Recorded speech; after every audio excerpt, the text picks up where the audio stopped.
খাদিজা রান্নাঘরে খাবার গরম করছিল। হুমায়রা সেখানে গিয়ে বলল, তুমি তোমার আম্মার কাছে যাও, আমি এদিকটা সামলে নিচ্ছি। আচ্ছা। হুমায়রা সব প্লেটে গুছিয়ে দিচ্ছে। এমন সময় হুমায়রার ভাবি রানী রান্নাঘরে প্রবেশ করলো। ওই মেয়ের কি খবর? কার কথা বলছো তুমি? তোর সতীনের কথা। মা, আমি আর তোমার কোনো কথাই শুনবো না, তাই তুমি আর কোনো কিছু বলবে না। তুই দেখি ওই মেয়ের পক্ষে কথা বলছিস। হুম। দেখিস তোর জামাইরে ওই মাইয়া লইয়া যাইব। আমার স্বামীকে ওই মেয়ে নিয়ে নেয়নি, বরং ওর স্বামীকে আমি নিয়ে নিয়েছি। তারপরেও তুমি ক্ষান্ত হচ্ছ না। ওই পিচ্চিটার পিছনে কুড়াল নিয়ে দাঁড়িয়ে আছি। খাদিজার ছোট বোন আসমা তার মাকে বলল, আচ্ছা মা, তোমার এত সমস্যা হচ্ছে কেন বলো তো? সরি, সে যদি তার সতীনকে নিয়ে সংসার করতে পারে সুন্দর করে, তাহলে তুমি এত জ্বলছো কেন? কোথাও দেখেছিস সতীনের সংসার সুখে যায়? না, দেখিনি। এবার দেখবে। আপু, তুই আম্মুর কথায় কান দিস না। খাদিজার মেজ বোন ফোড়ন কেটে বলল, তোর সময় তুই বিয়ে করলে বুঝবি কেমন লাগে। খাদিজা আর নিতে পারল না এসব, তাই বেরিয়ে এলো রুম থেকে।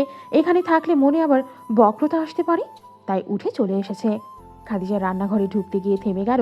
দরজা থেকে সরে এসে রান্নাঘরের দেয়ালে পিঠ ঠেকিয়ে দাঁড়িয়ে পড়ল। যদিও কারো কথা এভাবে আড়াল থেকে শোনা ঠিক নয়, কিন্তু খাদিজা না শুনে পারল না। বাসরাত কেমন গেল তোর? তুমি যেমন চেয়েছো তেমনই গেছে ভাবি। রানী হাসল। হুমায়রা নিজের কাজে মন দিয়েছে। রানী তাচ্ছিল্য করে বলল, আমি বলেছিলাম তোকে আমি কোনোদিন সুখে থাকতে দেব না, তাই তো এত প্ল্যান করেছি। তা তোর সতীন কেমন ব্যবহার করে তোর সাথে? তোমার থেকে ভালো ব্যবহার করে, অন্তত পেট ভরে খেতে দেয়। কাজ করালেও আমাকে যার তার সামনে যেতে দেয় না, পর্দা করতে সাহায্য করে। সে রাগী হলেও তোমার থেকে অনেক গুণ ওপরে। ওমা, এত ভালোবাসা সতীনের জন্য? রানী হেসে উঠল। হুমায়রার খুব কান্না পাচ্ছে। বাপের বাড়ি থেকে মানুষ আসতে সবাই কত খুশি হয়, অথচ সে। রানী বলল, তোকে এখানে কেন বিয়ে দিয়েছে জানিস? তোকে আগুনের আঁচ থেকে এনে উত্তপ্ত কড়াইতে ফেলতে। সাদের বিবিতে তোকে মেনে নেবে না, এই জন্যই তোকে এখানে বিয়ে দেওয়া। আর প্রথম দিন ওসব করেছি যাতে প্রথম থেকেই সাদের সাথে তোর সম্পর্কের অবনতি হয়। ভালো করেছো, অন্তত তোমার ওই লাফাঙ্গা বাহিনীর হাত থেকে বাঁচিয়ে দিয়েছো। তোমার ভাই তো মেয়ে দেখলেই মাথা ঠিক রাখতে পারে না, সত্যি আমার উপকার করলো। রানী ঠাঠিয়ে চড় মেরে দিল হুমায়রার গালে। গাল দুটো চেপে ধরে বলল, একদম তর্ক করবি না আমার মুখে মুখে। এখানে আছিস বলে ভাবিস না আমার থেকে বেঁচে গেছিস। আমার ভাইকে লাফাঙ্গা বলিস কোন সাহসে? তোর চরিত্রে ঠিক আছে? রাস্তাঘাটে আমার ভাইয়ের সাথে ডলাডলি করে আমার ভাইকে মার খাইয়েছিস। সেই সুদ আমি তুলব না ভেবেছিস? চরিত্রহীনার বাচ্চা কোথাকার! আমাকে গালি দাও, আমার মা বাবাকে কেন গালি দিচ্ছ? রানী আরেকটা চড় দিয়ে দিল। হুমায়রার গাল দুটো আবারও শক্ত করে চেপে ধরে বলল, অপয়া কোথাকার, চুপ করে থাকবি একদম। মুখে মুখে তর্ক করতে আসলে মার খাবি। মনে নেই বিয়ের 3 দিন আগের মারের কথা? তোকে এখানে কেন বিয়ে দিয়েছে জানিস?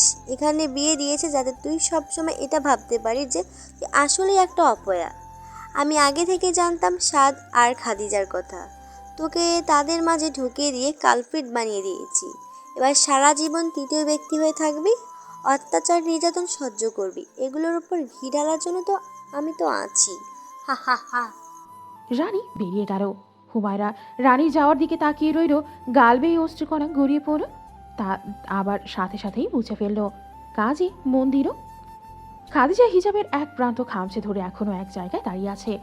ভেতরের সবই শুনেছে সে, এবং এটাও বুঝে গেছে হুমায়রার জীবনটা কেমন কেটেছে। এবার সাদের বলা কথাটা মনে পড়ল। সাদ প্রায় বলতো হুমায়রার জীবন খুব দুর্বিষহ ছিল, তাই তাকে একটু বেশি সময় দিই। খাদিজারও চোখ বেয়ে পানি নেমে এলো। রান্নাঘরে ঢুকে দেখল হুমায়রা কাজ করছে। গাল দুটো লাল হয়ে আছে, মুখটা এতটুকুন হয়ে আছে। খাদিজার খুব মায়া হলো, ইচ্ছে করছিল একবার জড়িয়ে ধরতে, কিন্তু জড়তার কারণে পারছে না। রাতে খাদিজা সাদের পাশে শুয়ে পড়ল। সাদ খাদিজার সাথে দুষ্টুমি করছিল। খাদিজা সাদকে বলল, আচ্ছা, তোমার আর হুমায়রার বিয়ের প্রথম দিন কি কিছু হয়েছিল? কেন বলো তো? এমনি বলো না। হ্যাঁ, ওর ভাবি ইচ্ছে করে ওকে আমার কাছে খারাপভাবে উপস্থাপন করেছে। তার ভাইয়ের সাথে কিছু ছবি এডিট করে আমার কাছে পাঠিয়েছিল। আমিও বিশ্বাস করে নিয়েছিলাম। প্রথম রাতে ওকে আমি থাপ্পড় মেরেছি। মেয়েটা কিছু বলেও নি, চুপচাপ শুয়ে গেছে। খাদিজার ভেতরটা মোচড় দিয়ে উঠল। সাদের দিকে ফিরে ব্যস্ত কণ্ঠে বলল, সাদ, জানো আজ ওর ভাবি ওকে মেরেছে। মানে কখন? তুমি যখন ড্রয়িং রুমে ছিলে তখন। সাদ, তুমি এখন হুমায়রার কাছে যাও। আমার কেন যেন মনে হচ্ছে হুমায়রা ঠিক নেই। আমাকে সব খুলে বলো। খাদিজা সাদকে সব খুলে বলল। তারপর বলল, সাদ, তুমি হুমায়রার কাছে যাও, ও নিশ্চয়ই এখন খুব কাঁদছে। সাদ তাড়াতাড়ি উঠে রুম থেকে বেরিয়ে গেল। খাদিজাও পেছন পেছন গেল। হুমায়রার রুমের সামনে যেতেই দেখলো ভেতর লাইট জ্বলছে। সাদ তাড়াতাড়ি রুমে ঢুকলো। খাদিজা যা ভেবেছিল তাই, হুমায়রা ভীষণ কাছে। সাদ সামনে যেতেই সাদের বুকে ঝাঁপিয়ে পড়ল। সাদ হুমায়রার চুলে হাত বুলিয়ে দিয়ে বলল, কেঁদো না প্লিজ, এরকম হবে জানলে ওদের আমি আসতে বলতাম না। হঠাৎই হুমায়রা সাদের কাছ থেকে সরে গেল। সাদ অবাক হয়ে তাকিয়ে আছে। খাদিজাও অবাক হলো। হুমায়রা বলল, আপনি আমার কাছে আসবেন না। আমি চাইনি আপনাদের মাঝে আসতে, আমি কখনোই চাইনি। সত্যি আমি কিছুই জানতাম না। আমি আপনাকে বিয়েও করতে চাইনি, কিন্তু ভাবের মারের কারণে ভয়ে হ্যাঁ বলে দিয়েছিলাম। আমি তৃতীয় ব্যক্তি হতে চাইনি। আমি চলে যাব এখান থেকে। আপনারা একসাথে থাকুন, আমি চলে যাব। সাদ ধরতে গেলে হুমায়রা পিছিয়ে গেল। খুব কাছে। এতদিনের জমানো কষ্ট সব মাথা চারা দিয়ে উঠেছে মেয়েটা। খাদিজার খুব খারাপ লাগছে। সাদ যতই ধরতে যাচ্ছে হুমায়রা ততই পিছিয়ে যাচ্ছে। বারবার শুধু এক কথাই বলছে, আমি চাইনি কারো মাঝে আসতে। আমি জানতাম না কিছু। আমি চলে যাব, অনেক দূরে চলে যাব। সাদ পানির গ্লাস নিয়ে দেখলো পানি নেই। হুমায়রাকে পানি খাওয়ানো দরকার। সাদ নিজে গেল রান্নাঘরে পানি আনতে। খাদিজা ভীতু হয়ে ধীরে ধীরে হুমায়রার দিকে এগিয়ে গেল। হুমায়রার হাত ধরে নিজের দিকে টেনে নিল। সাদ জলদি পায়ে উপরে এলো। হুমায়রার রুমের সামনে এসে থেমে গেল। ভেতরে যেতে চেয়েও গেল না। ভেতরের দৃশ্য দেখে একটা প্রশান্তি কাজ করলো মনে। হুমায়রার মাথাটা খাদিজার বুকে। খাদিজা খুব শক্ত করে জড়িয়ে ধরে রেখেছে হুমায়রাকে। হুমায়রা বেশ শান্ত হয়ে গেল। খাদিজা ধীরে ধীরে বলল, তুই তো আমার চেয়েও অনেক হাদিস জানিস, তাহলে কেন এখন এমন করছিস? তুইও তো সাদকে পাঠিয়েছিলি আমাকে আনতে, কারণ তুই তাকদীরের প্রতি বিশ্বাস রাখিস। তাহলে এখন কেন পাগলের মতো ব্যবহার করছিস আমাকে বল? তোর ভাবি যা বললো তুই এসব গিলে নিলি? তুই জানিস না, সব তো আল্লাহর ইচ্ছেতেই হয়। আল্লাহ চেয়েছেন বলেই আমাদের তিনজনের তাকদীর একসাথে করে দিয়েছেন। এগুলো আমার থেকে বেশিই জানিস, তাহলে কেন নিজেকে দোষ দিচ্ছিস? তোর তো দোষ নেই। আরেকটা ব্যাপার দেখ, তোর ভাবি তোর খারাপ করতে গিয়ে ভালোই করে দিয়েছে।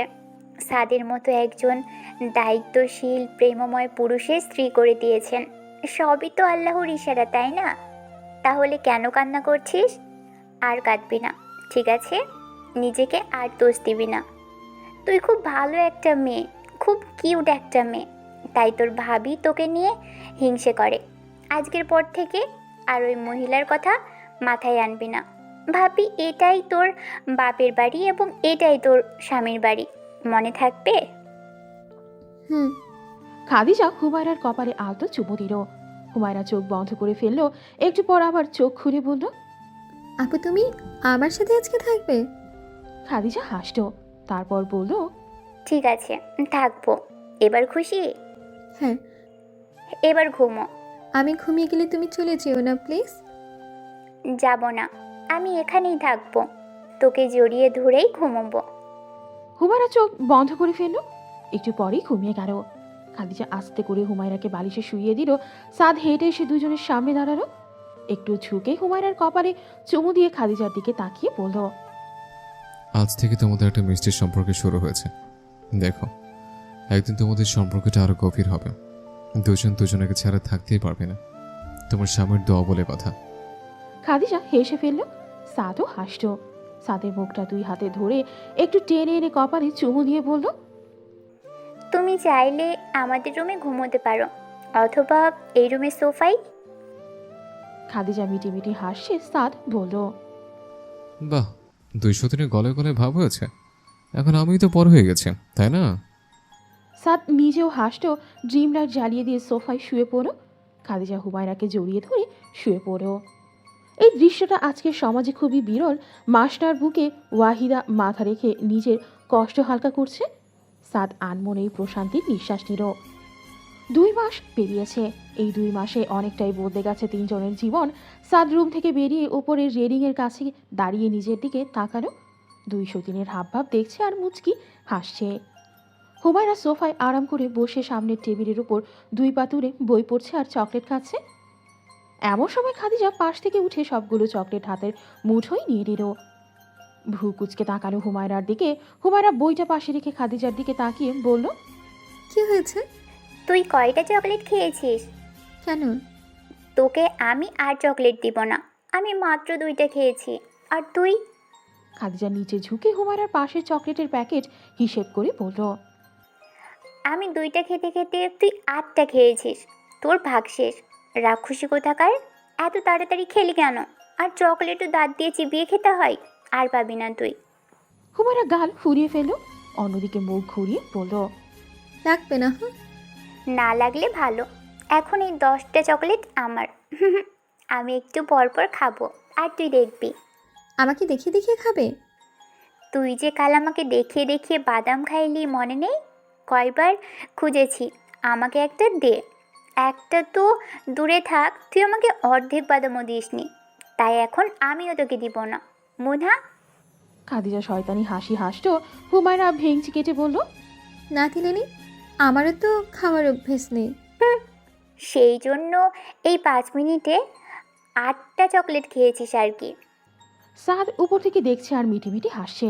এই মুহূর্তে কেউ ওদের দেখতে বলবে 2জন একই মায়ের গর্ভে জন্মানো 2 বোন। কাল 2জনকে বাদাম এনে দিয়েছিল। হুমায়রা আগে ভাগে সব বাদাম নিজের করে নিয়েছিল। খাদিজাকে লোভ দেখানোর জন্য দেখিয়ে দেখিয়ে খেয়েছে। সাদ ওদের 2জনের মাঝে তেমন কথা বলে না। 2জনকে আলাদা একটা স্পেস দিয়েছে যাতে তাদের মধ্যে একটা শক্ত সম্পর্ক গড়ে ওঠে। খাদিজা আর চোখে হুমায়রার দিকে তাকালো। হুমায়রা গাল ফুলিয়ে বসে আছে। খাদিজা ঠোঁটে ঠোঁট চেপে হাসল। 2টা চকলেট হুমায়রার দিকে বাড়িয়ে দিতেই হুমায়রা ছো মেরে নিয়ে নিল। মুখটা হাসি হাসি হয়ে গেছে। খাদিজা ভাব নিয়ে বলল, তুই তো আমার ছোট ভাই, তাই দিলাম। না দিলে যদি আবার ভ্যাভা করে কাঁদিস, তাই তাই একটু দান করলাম আর কি। হুমায়রা মুখ ভেঙে খেতে শুরু করে। সাদ নিচে নেমে এসে বলল, আজকের খাবার কি পাবো না, নাকি শুধু 200 দিনের ঝগড়াই দেখবো? খাদিজা এবং হুমায়রা 2জনের দিকে তাকিয়ে ফিক করে হেসে দিল। সাদ ভ্রু কুচকে তাকিয়ে আছে। 2জনের হাব ভাবে বলছে মাথায় দুষ্টুমি চক্রান্ত সেট করে রেখেছে। খাদিজা ভাব নিয়ে বলল, প্রতিদিন তো আমরাই করি, আজকে তুমি করো, আমরা বসে থাকবো। আমাকে দিয়ে কাজ করানো ফোন দিয়ে আসছে 203। সে আপনি যাই ভাবেন, আজকে আপনাকে খাবার রান্না করে আমাদের খাওয়াতে হবে। হুমায়রা হেসে বলল, ঠিক আছে, আজকে আমি তোমাদের শেফ। তাহলে এবার বলো 2জনে কি খাবে? খাদিজা খুশি হয়ে বলল, চিংড়ির মালাই তরকারি। আর আমার জন্য বেগুন ভর্তা। হুমায়রা ঠোঁট গোল করে বলল। সাদ এবং খাদিজা 2জনেই হেসে ফেলল। হুমায়রা ঠোঁট ফুলিয়ে বলল, তোমরা হাসছো কেন?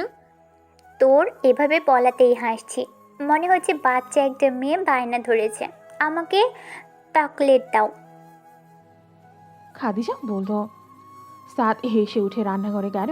2জনের জন্য রান্না করে শেষ করো। সাদ ডাকার আগেই 2 বিবি হাজির। বড় একটা প্লেটে খাবার নিয়ে মাদুর বিছিয়ে 3জন গোল হয়ে বসল। এভাবে খাওয়াটা এখন তাদের অভ্যাস হয়ে গেছে।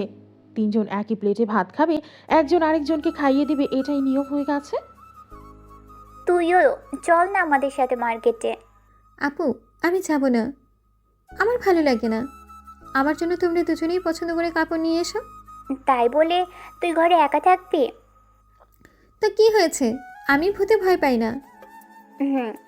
জানালা দিয়ে এসে একটা দিবে, তারপর তোকে ওদের প্রাসাদে নিয়ে গিয়ে টয়লেট পরিষ্কার করাবে।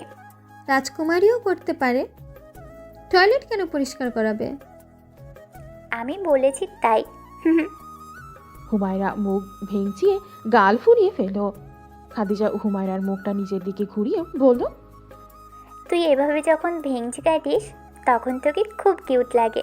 তুই পুরাই একটা কিউটের ডিব্বা। উনিও বলেছে এই কথা?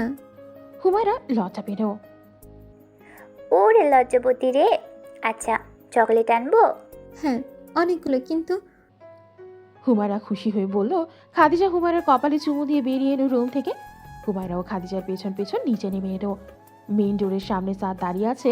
খাদিজা সাদের দিকে তাকিয়ে মুচকি হেসে বেরিয়ে গেল। সাদ হুমায়রাকে কাছে টেনে নিয়ে বলল, সাবধানে থাকবেন। শুনুন, আজকে ফিরে এসে আমাকে অনেক অনেক অনেক ভালোবাসতে হবে। ঠিক আছে বিবি সাহেবা, আপনার কথাই বারণ হবে। সাদ হাসল।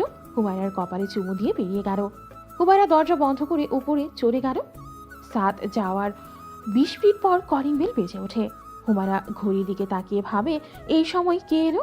হুমায়রার চিন্তার মাঝে আবার কলিং বেল বেজে ওঠে। হুমায়রা তাড়াতাড়ি নিচে নেমে আসে। লুকিং গ্লাস দিয়ে বাইরে দেখলো খাদিজার মা এসেছে, পাশে আরো একজন মহিলা। হুমায়রা দরজা খুলে দিল। লিমার পাশে রানীকে দেখে হুমায়রা ভয় পেল। দুজন একসাথে এই সময়ে কেন এলো বুঝতে পারছে না। হুমায়রা তাদের বসতে দিল। লিমা হিজাব খুলে বলল, খাদিজাকে ডাকো। আপু তো বাসায় নেই, ওনারা দুজনে মার্কেট গেছে। রানী টিটকারি করে বলল, তোকে নিল না কেন? নেবে কেন? সবার মাঝখানে অপয়া হয়ে ঢুকে যাস, তাই হয়তো নেয়নি। হুমায়রা মিনমিন করে বলল, আমি ইচ্ছে করে চাইনি, আপু আমাকে অনেকবার বলেছে যেতে, আমি চাইনি। যা নাস্তা আন। রানী বলল, সব ঠিকঠাক তো?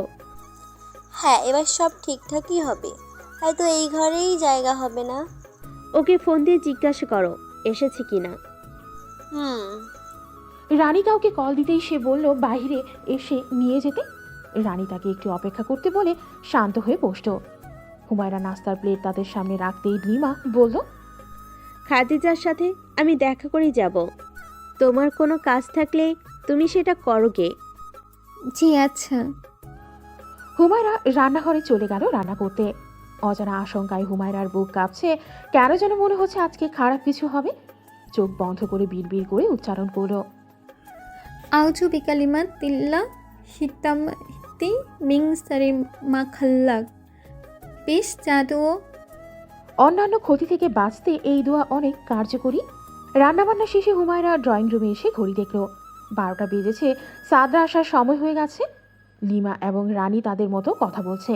হুমায়রা উপরে চলে এলো গোসল করতে। কাপড় নিয়ে গোসলে ঢুকে গেছে। হুমায়রা ওয়াশরুম থেকে চুল মুছতে মুছতে বেরিয়ে এলো। খাটের ওপর চোখ যেতেই ভয়ে আত্মা কেঁপে উঠল। এমন বিপদের মুখোমুখি হবে সেটা কল্পনাতেও ভাবেনি। রবিন হুমায়রার দিকে তাকিয়ে শয়তানি হাসি হাসল। এমন সময় সাদ এবং খাদিজার রুমে এলো। হুমায়রা দাঁড়িয়ে থাকার শক্তিও পাচ্ছে না, মাথাটা ঘুরছে। এটা যে তার ভাবির চক্রান্ত সেটা বেশ বুঝতে পারছে। কেন এই মহিলা তার পেছনে কুড়াল নিয়ে দাঁড়িয়ে আছে হুমায়রা কিছুতেই বুঝতে পারে না। ড্রয়িং রুমে সবার সামনে মাথা নিচু করে হুমায়রা দাঁড়িয়ে আছে, নীরবে চোখের পানি ফেলছে। রবিন বলল, আমি কিছুই জানি না, সাত হুমায়রাই আমাকে ডেকেছে। সাদ নিশ্চুপ শুধু গভীর দৃষ্টিতে হুমায়রার দিকে তাকিয়ে আছে। খাদিজাও চুপ করে আছে আর কি যেন ভাবছে। রানী বলল, আমার ভাইয়ের সাথে তোর আগে থেকেই সম্পর্ক, এটা বললেই তো হতো, তাহলে তোকে আমি আমার ভাইয়ের সাথে বিয়ে দিতাম। কিন্তু তুই তো কিছু বললি না। বিয়ের পর এভাবে এসব পরকীয়া করার কি দরকার? তোর ভাইয়ের সম্মানের কথা একবারও ভাবলি না? হুমায়রা নিশ্চুপ। লিমা বলল, এর জন্যই তুমি আমা করে ঘরে ঢুকাইতে চাও নাই। এবার বুঝলাম। ছি ছি, এমন মায়ে আমি কখনোই দেখি নাই। তোমারে এখানে কোনো কষ্টে রাখছে সাত বাবাই? সব তো দিল, তারপর এমন জঘন্য কাম করার কি দরকার আছিল? এখন সাত তোমারে ডিভোর্স দিলে তুমি কি করবা? মাঝখান দিয়ে আমার মায়ার মাঝে চলে আসছো। হুমায়রা মাথা তুলে লিমার দিকে তাকালো। লিমার কথায় খুব বেশি অবাক হয়েছে। রানীর দিকে চোখ যেতেই দেখলো সে হাসছে। রানীর হাসিটা হুমায়রার কাছে কাটা গায়ে নুনের ছিটার মতোই লাগছে। হুমায়রা সাদের দিকে তাকালো। মুহূর্তেই ভয়টা আরো বেড়ে গেছে। সাদ যেন চোখ দিয়ে ভস্ম করে দিবে অবস্থা। হুমায়রা চোখ নামিয়ে নিল। হুমায়রা ভাবছে সাদ কি প্রথম দিনের মতোই তাকে মারবে, নাকি এবার ঘর থেকেই বের করে দেবে, নাকি আরো কঠিন শাস্তি দেবে তারে কাছে রেখে। লিমার গা জ্বালানো কথার সাথে রানী আর একটু ঘি ঢালার জন্য তো আছে। এবার খাদিজা উঠে দাঁড়ালো। হুমায়রার সামনে দাঁড়িয়ে এক চড় দিল। সাদ খাদিজার নাম ধরে ডাক দিল। খাদিজা সাদকে থামিয়ে দিয়ে বলল, আমাকে বলতে দাও। লিমা বলল, তুই বল, একজন আরেকজনকে পছন্দ করলে তোদের মাঝে কেন এলো? খাদিজা তার মায়ের দিকে তাকাতেই লিমা চুপ হয়ে গেল। হুমায়রার দুই বাহু ধরে ঝাঁকিয়ে বলল, তুই এমন ছ্যাঁচটা কেন বলতো? আর এমন ছিচকা দুনে কেন? তুই কি এতই সস্তা যে যে কেউ এসেই তোর নামে বদনাম দিবে আর তুই মেনে নিবি? এই এই তুই প্রতিবাদ করতে পারিস না কেন? তোকে সবার সব কিছু চুপচাপ মেনে নিতে হবে?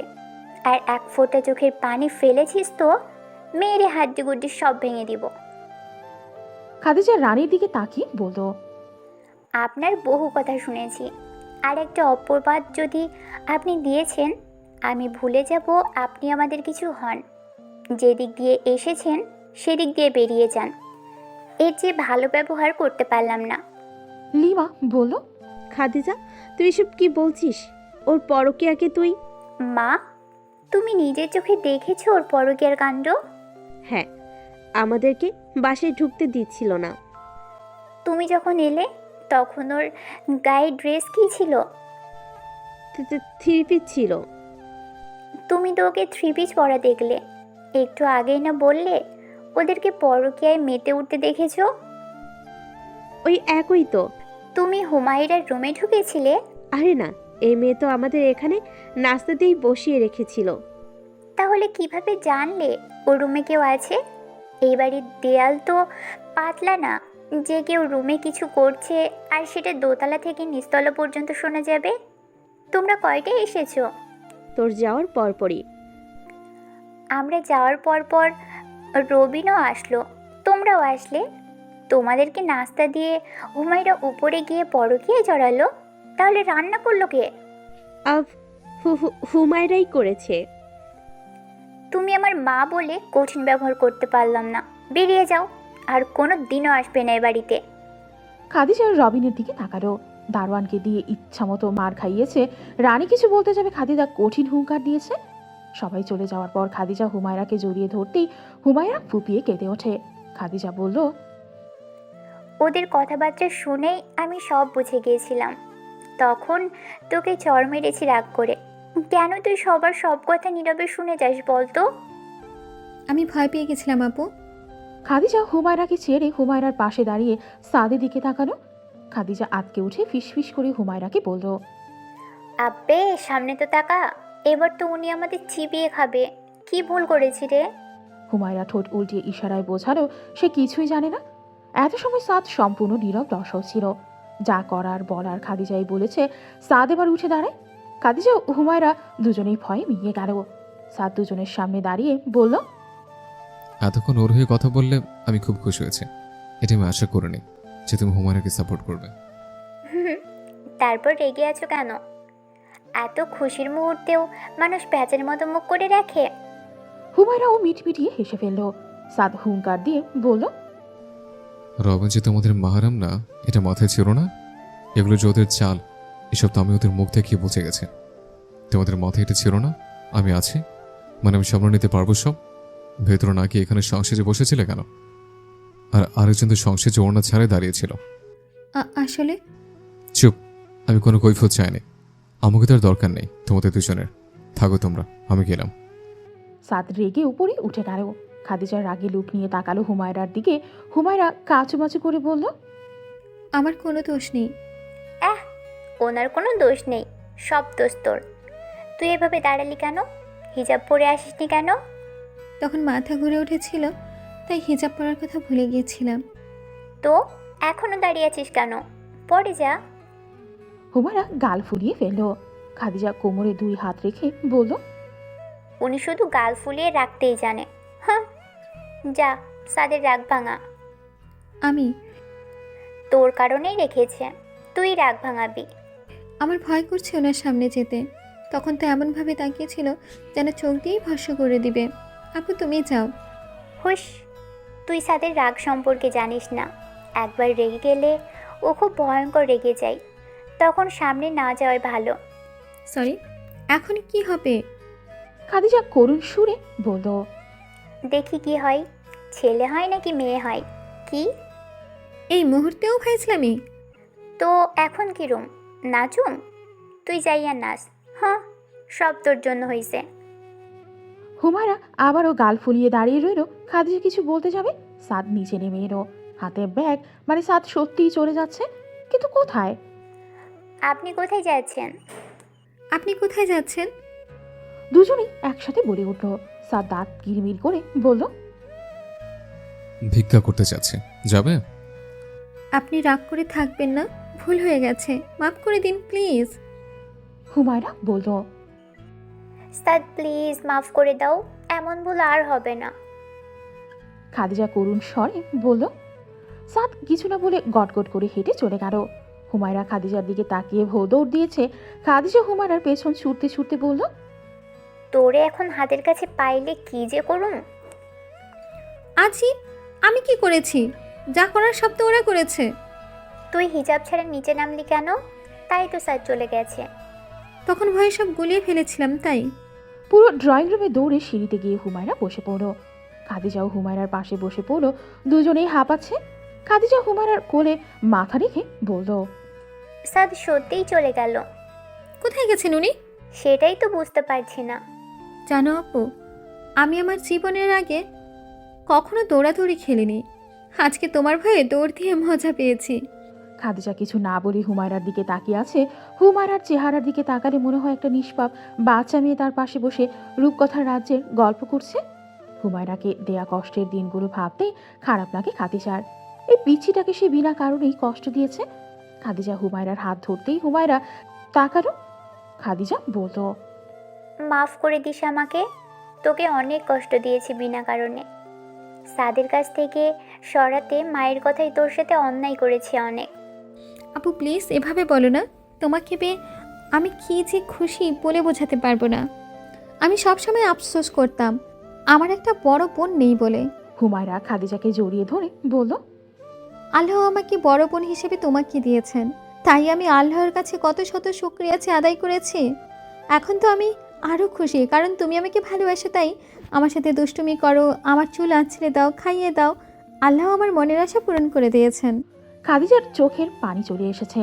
হুমায়রাকে বুকের সাথে জড়িয়ে ধরে খুব আপন আপন লাগে হুমায়রাকে এখন। মনে হয় অনেক বছর আগে থেকে দুজন দুজনকে চেনে। দুজনেই আবেগে আপ্লুত হয়েছিল।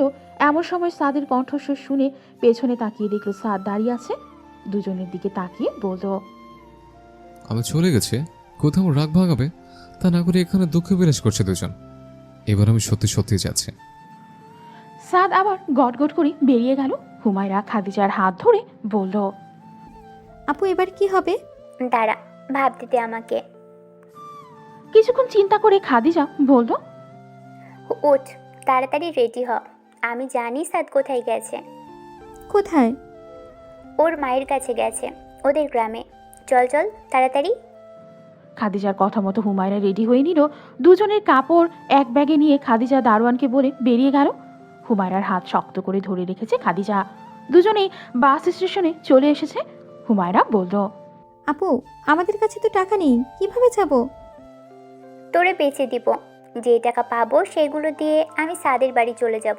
মোহা, আপু সত্যি আমাকে বিক্রি করে দিবে? কথা বলতে বলতে দুজনেই টিকিট কেটে সিটে বসে পড়ল। হুমায়রার শেষের কথা শুনে খাদিজা হেসে সিটে গড়িয়ে পড়ল। হুমায়রা ছলো ছলো চোখে তাকিয়ে আছে খাদিজার দিকে। খাদিজা হুমায়রার কপালে টোকা দিয়ে বলল, আমি বললাম আর তুই বিশ্বাস করে নিলি? তোকে রেখে গেলে সাদ মনে হয় আমাকে বাঁচিয়ে রাখবে। হ্যাঁ, গবেট কোথাকার। আমি তোদের দুজনের কাউকেই ছাড়তে চাই না। যথাসময়ে এসে তারা পৌঁছে গেল কিশোরগঞ্জ। একটা রিক্সা নিয়ে সেখানে উঠে বসে হুমায়রা বলল, ওনাদের গ্রামের বাড়ি তুমি চেনো? হ্যাঁ, যখন জব করতাম প্রজেক্টের কাজে এখানে এসেছিলাম, তখন সাদ তাদের বাড়িতে নিয়ে গিয়েছিল। ও, রিক্সা থেকে নেমে 5 মিনিট হাঁটলেই সাদের বিশাল বাড়ি। অল্প সামনে যেতেই সাদের গাড়ি পার্ক করা দেখলো। খাদিজা হুমায়রাকে বলল, দেখ, তোর স্বামী এখানেই এসেছে। তোমার মনে কিছু হয় না? বাড়ির উঠানে যেতেই দেখলো সাদ তার মায়ের সাথে হেসে হেসে কথা বলছে। সাদ ওদের দুজনকে দেখে ওদের সামনে আসলো। দুজনেই সালাম দিল সাদকে। সাদ গম্ভীর মুখ করে ফেলেছে। দুজনকেই রুমে এনে বসিয়ে আবার বেরিয়ে গেছে। সাদের মা অবাক হয়ে তাকিয়ে আছে। তিনি জানেন না সাদের দ্বিতীয় বিয়ে সম্পর্কে। সাদ গম্ভীর মুখ করে দাঁড়িয়ে আছে। খাদিজা ছলো ছলো চোখে তাকিয়ে আছে সাদের দিকে। হুমায়রা সাদের মায়ের কাছে ডাকছে, খাদিজা এবার সাদের হাত ধরে বলল, প্লিজ আর রেগে থেকো না। তখন সিচুয়েশন এমন ছিল যে মাথায় ছিল না রবিনের কথা। হুমায়রা সম্পর্কে এসব শুনে রাগ উঠে গেছিল, তাই খাদিজা মাথা নিচু করে কেঁদে ফেলল। সাদ আলতো করে জড়িয়ে ধরে বলল, এখন আর রেগে নেই আমি। সত্যি প্রথমে ভীষণ রাগ উঠেছিল, পরে যখন তোমাদের দুজনকে সিঁড়িতে বসে থাকতে দেখেছি রাগ কমে গেছিল। এরপর মিছিমিছি রাগ দেখিয়ে এখানে চলে এসছে, কারণ আমি তো জানি আমার খাদু পাখি বুঝে গেছে আমি কোথায় এসছি। যদি আমি হুমায়রাকে না আনতাম বা অন্য কোনো ক্ষতি করে দিতাম তখন? আমার সম্পূর্ণ বিশ্বাস আছে তোমার উপর, তাই তো চলে এসছে। খাদিজা আবেগে আপ্লুত হয়ে একটু রোমান্টিক হয়ে গেল। সাদ খাদিজার কাজে অবাক হয়ে গেল, পরক্ষণে হেসে নিজেও খাদিজার রোমান্টিকতায় সায় দিল। ভোরের দিকে পাখির কিচিরমিচির শব্দে হুমায়রা নড়ে চড়ে ওঠে। পিটপিট করে চোখ মিলতেই কানের মধ্যে ধুকপুক শব্দ হয়। হুমায়রা চোখ বন্ধ করে অনুভব করতে চেষ্টা করে এই ধুকপুক শব্দের উৎস। তখন মনে হলো সে এখনো সাদের বাহুবন্ধনে আবদ্ধ। মুহূর্তেই কাল রাতের কথা মনে পড়ে যায়। হুমায়রা লজ্জায় গুটিয়ে গেল। আস্তে করে উঠে বসে, ঘুমের রেশ এখনো কাটেনি। গালে 2 হাত রেখেই ঝিমে হুমায়রা। সাদও উঠে বসে হুমায়রাকে দেখে হেসে ফেলল। কানের কাছে মুখ নিয়ে বলল, এই যে বেবি সাহেবা, এইভাবে বসে থাকবেন নাকি? আমার কিন্তু আপনাকে এভাবে দেখতে ভীষণ ভালো লাগছে। হুমায়রা ঘুম ঘুম চোখে নিচের দিকে তাকালো। ধুম করে সাদের বুকে কিল বসিয়ে দিয়ে চাদর দিয়ে নিজেকে ঢেকে দেয়। সাদ হো হো করে হেসে ওঠে। হুমায়রা চোখ ছোট ছোট করে বলল, লুচু কোথাকার। ও মা, আমার কি দোষ? তুমি ওভাবে বসে থাকলে সমস্যা নেই, আর আমি তাকালেই দোষ? এটা কেমন বিচার? হুমায়রা মুখ ভেঙিয়ে বলল, জানতো আপনার জামাত মিস হবে। ঠিক আছে, যাচ্ছে। তুমিও তাড়াতাড়ি ফ্রেশ হয়ে নামাজ পড়ে নিও। হুমায়রার কপালে চুমু দিয়ে সাদ ওয়াশরুমে চলে গেল। হুমায়রা গালে হাত দিয়ে বসে আছে। সাদ অজু করে বের হয়ে হুমায়রার মুখে পানির ছিটকা দিয়ে বলল, অনেক ঝিমিয়েছ, এবার যাও ওয়াশরুমে। যাচ্ছি তো। খাদিজা দরজার আড়ালে দাঁড়িয়ে আছে, ভয় পাচ্ছে খুব। রুমের ভেতরে হুমায়রা এবং সাদের মা লতিফা বেগম কথা বলছে। কথাগুলো খাদিজার বিষয়ে। লতিফা বেগম বলল, তুমি কিভাবে পারলে ওই মেয়েকে ঘরে আনতে? কি দরকার ছিল এসবের? তুমি কি পারছিলে না সাদকে খুশি করতে? হুমায়রা কাচুমাচু করছে, অনেক কিছুই বলতে চাচ্ছে, আবার ভয়ও লাগছে। লতিফা আবার বলল, কি দরকার ছিল সতীন ঘরে আনার? তুমি জানো না সতীনের সংসার কখনো সুখের হয় না? ওই মেয়ে যদি এখন চক্রান্ত করে তোমার বিরুদ্ধে, কেমন লাগবে তোমার? তোমাকে যদি সংসার থেকে বের করার ফোন দিয়ে আটে, সাদকে যদি ওই মেয়ে নিজের দিকে করে নেয়, তোমার তোমার অবস্থা কিভাবে ভাবতে পারছো? তোমার যে ভাবি তোমাকে তার ঘরে টিকতে দিবে বলে মনে হয় না। কি দরকার ছিল এসবের? খাদিজার চোখ থেকে পানি গড়িয়ে পড়ল। কারণ লতিফা তো কথা ভুল বলেনি, সে তো এসব কাজ করেছে। কিন্তু সে তো নিজের ভুল বুঝতে পেরে তওবা করেছে আল্লাহর কাছে। তারপরেও কি সবাই তাকে ভুল বুঝবে? হুমায়রাও যদি ভুল বোঝে? খাদিজা চোখ বন্ধ করে দীর্ঘশ্বাস ফেলল। নিজেকে এখন নিজের কাছেই বোঝা মনে হচ্ছে। হুমায়রা তার শাশুড়ির দিকে তাকিয়ে আছে। লতিফা বেগম উত্তরের আশায় চেয়ে রইলেই হুমায়রার মুখের দিকে। হুমায়রা মনে সাহস নিয়ে বলতে শুরু করলো, আম্মা, বেয়াদবি মনে করবেন না। একটা কথা আমার কাছে ভুল মনে হয়েছে। সতীনের সংসার সুখের তখনই হয় যখন 3 জনই দিনদার হয়। আপনি যেসব সতীনের সংসারের কথা বলছেন তারা আল্লাহর এই বিধান সম্পর্কে অজ্ঞ, তার শাস্তি সম্পর্কে অজ্ঞ। আর তাছাড়া আমার নসিবে যা আছে সেটাই ঘটবে আমার সাথে। আমার কপালে যদি সুখ লেখা থেকে, কেউ সেই সুখ থেকে আমাকে বঞ্চিত করতে পারবে না। আপু তো নিজে থেকে আসেনি আমাদের মাঝে।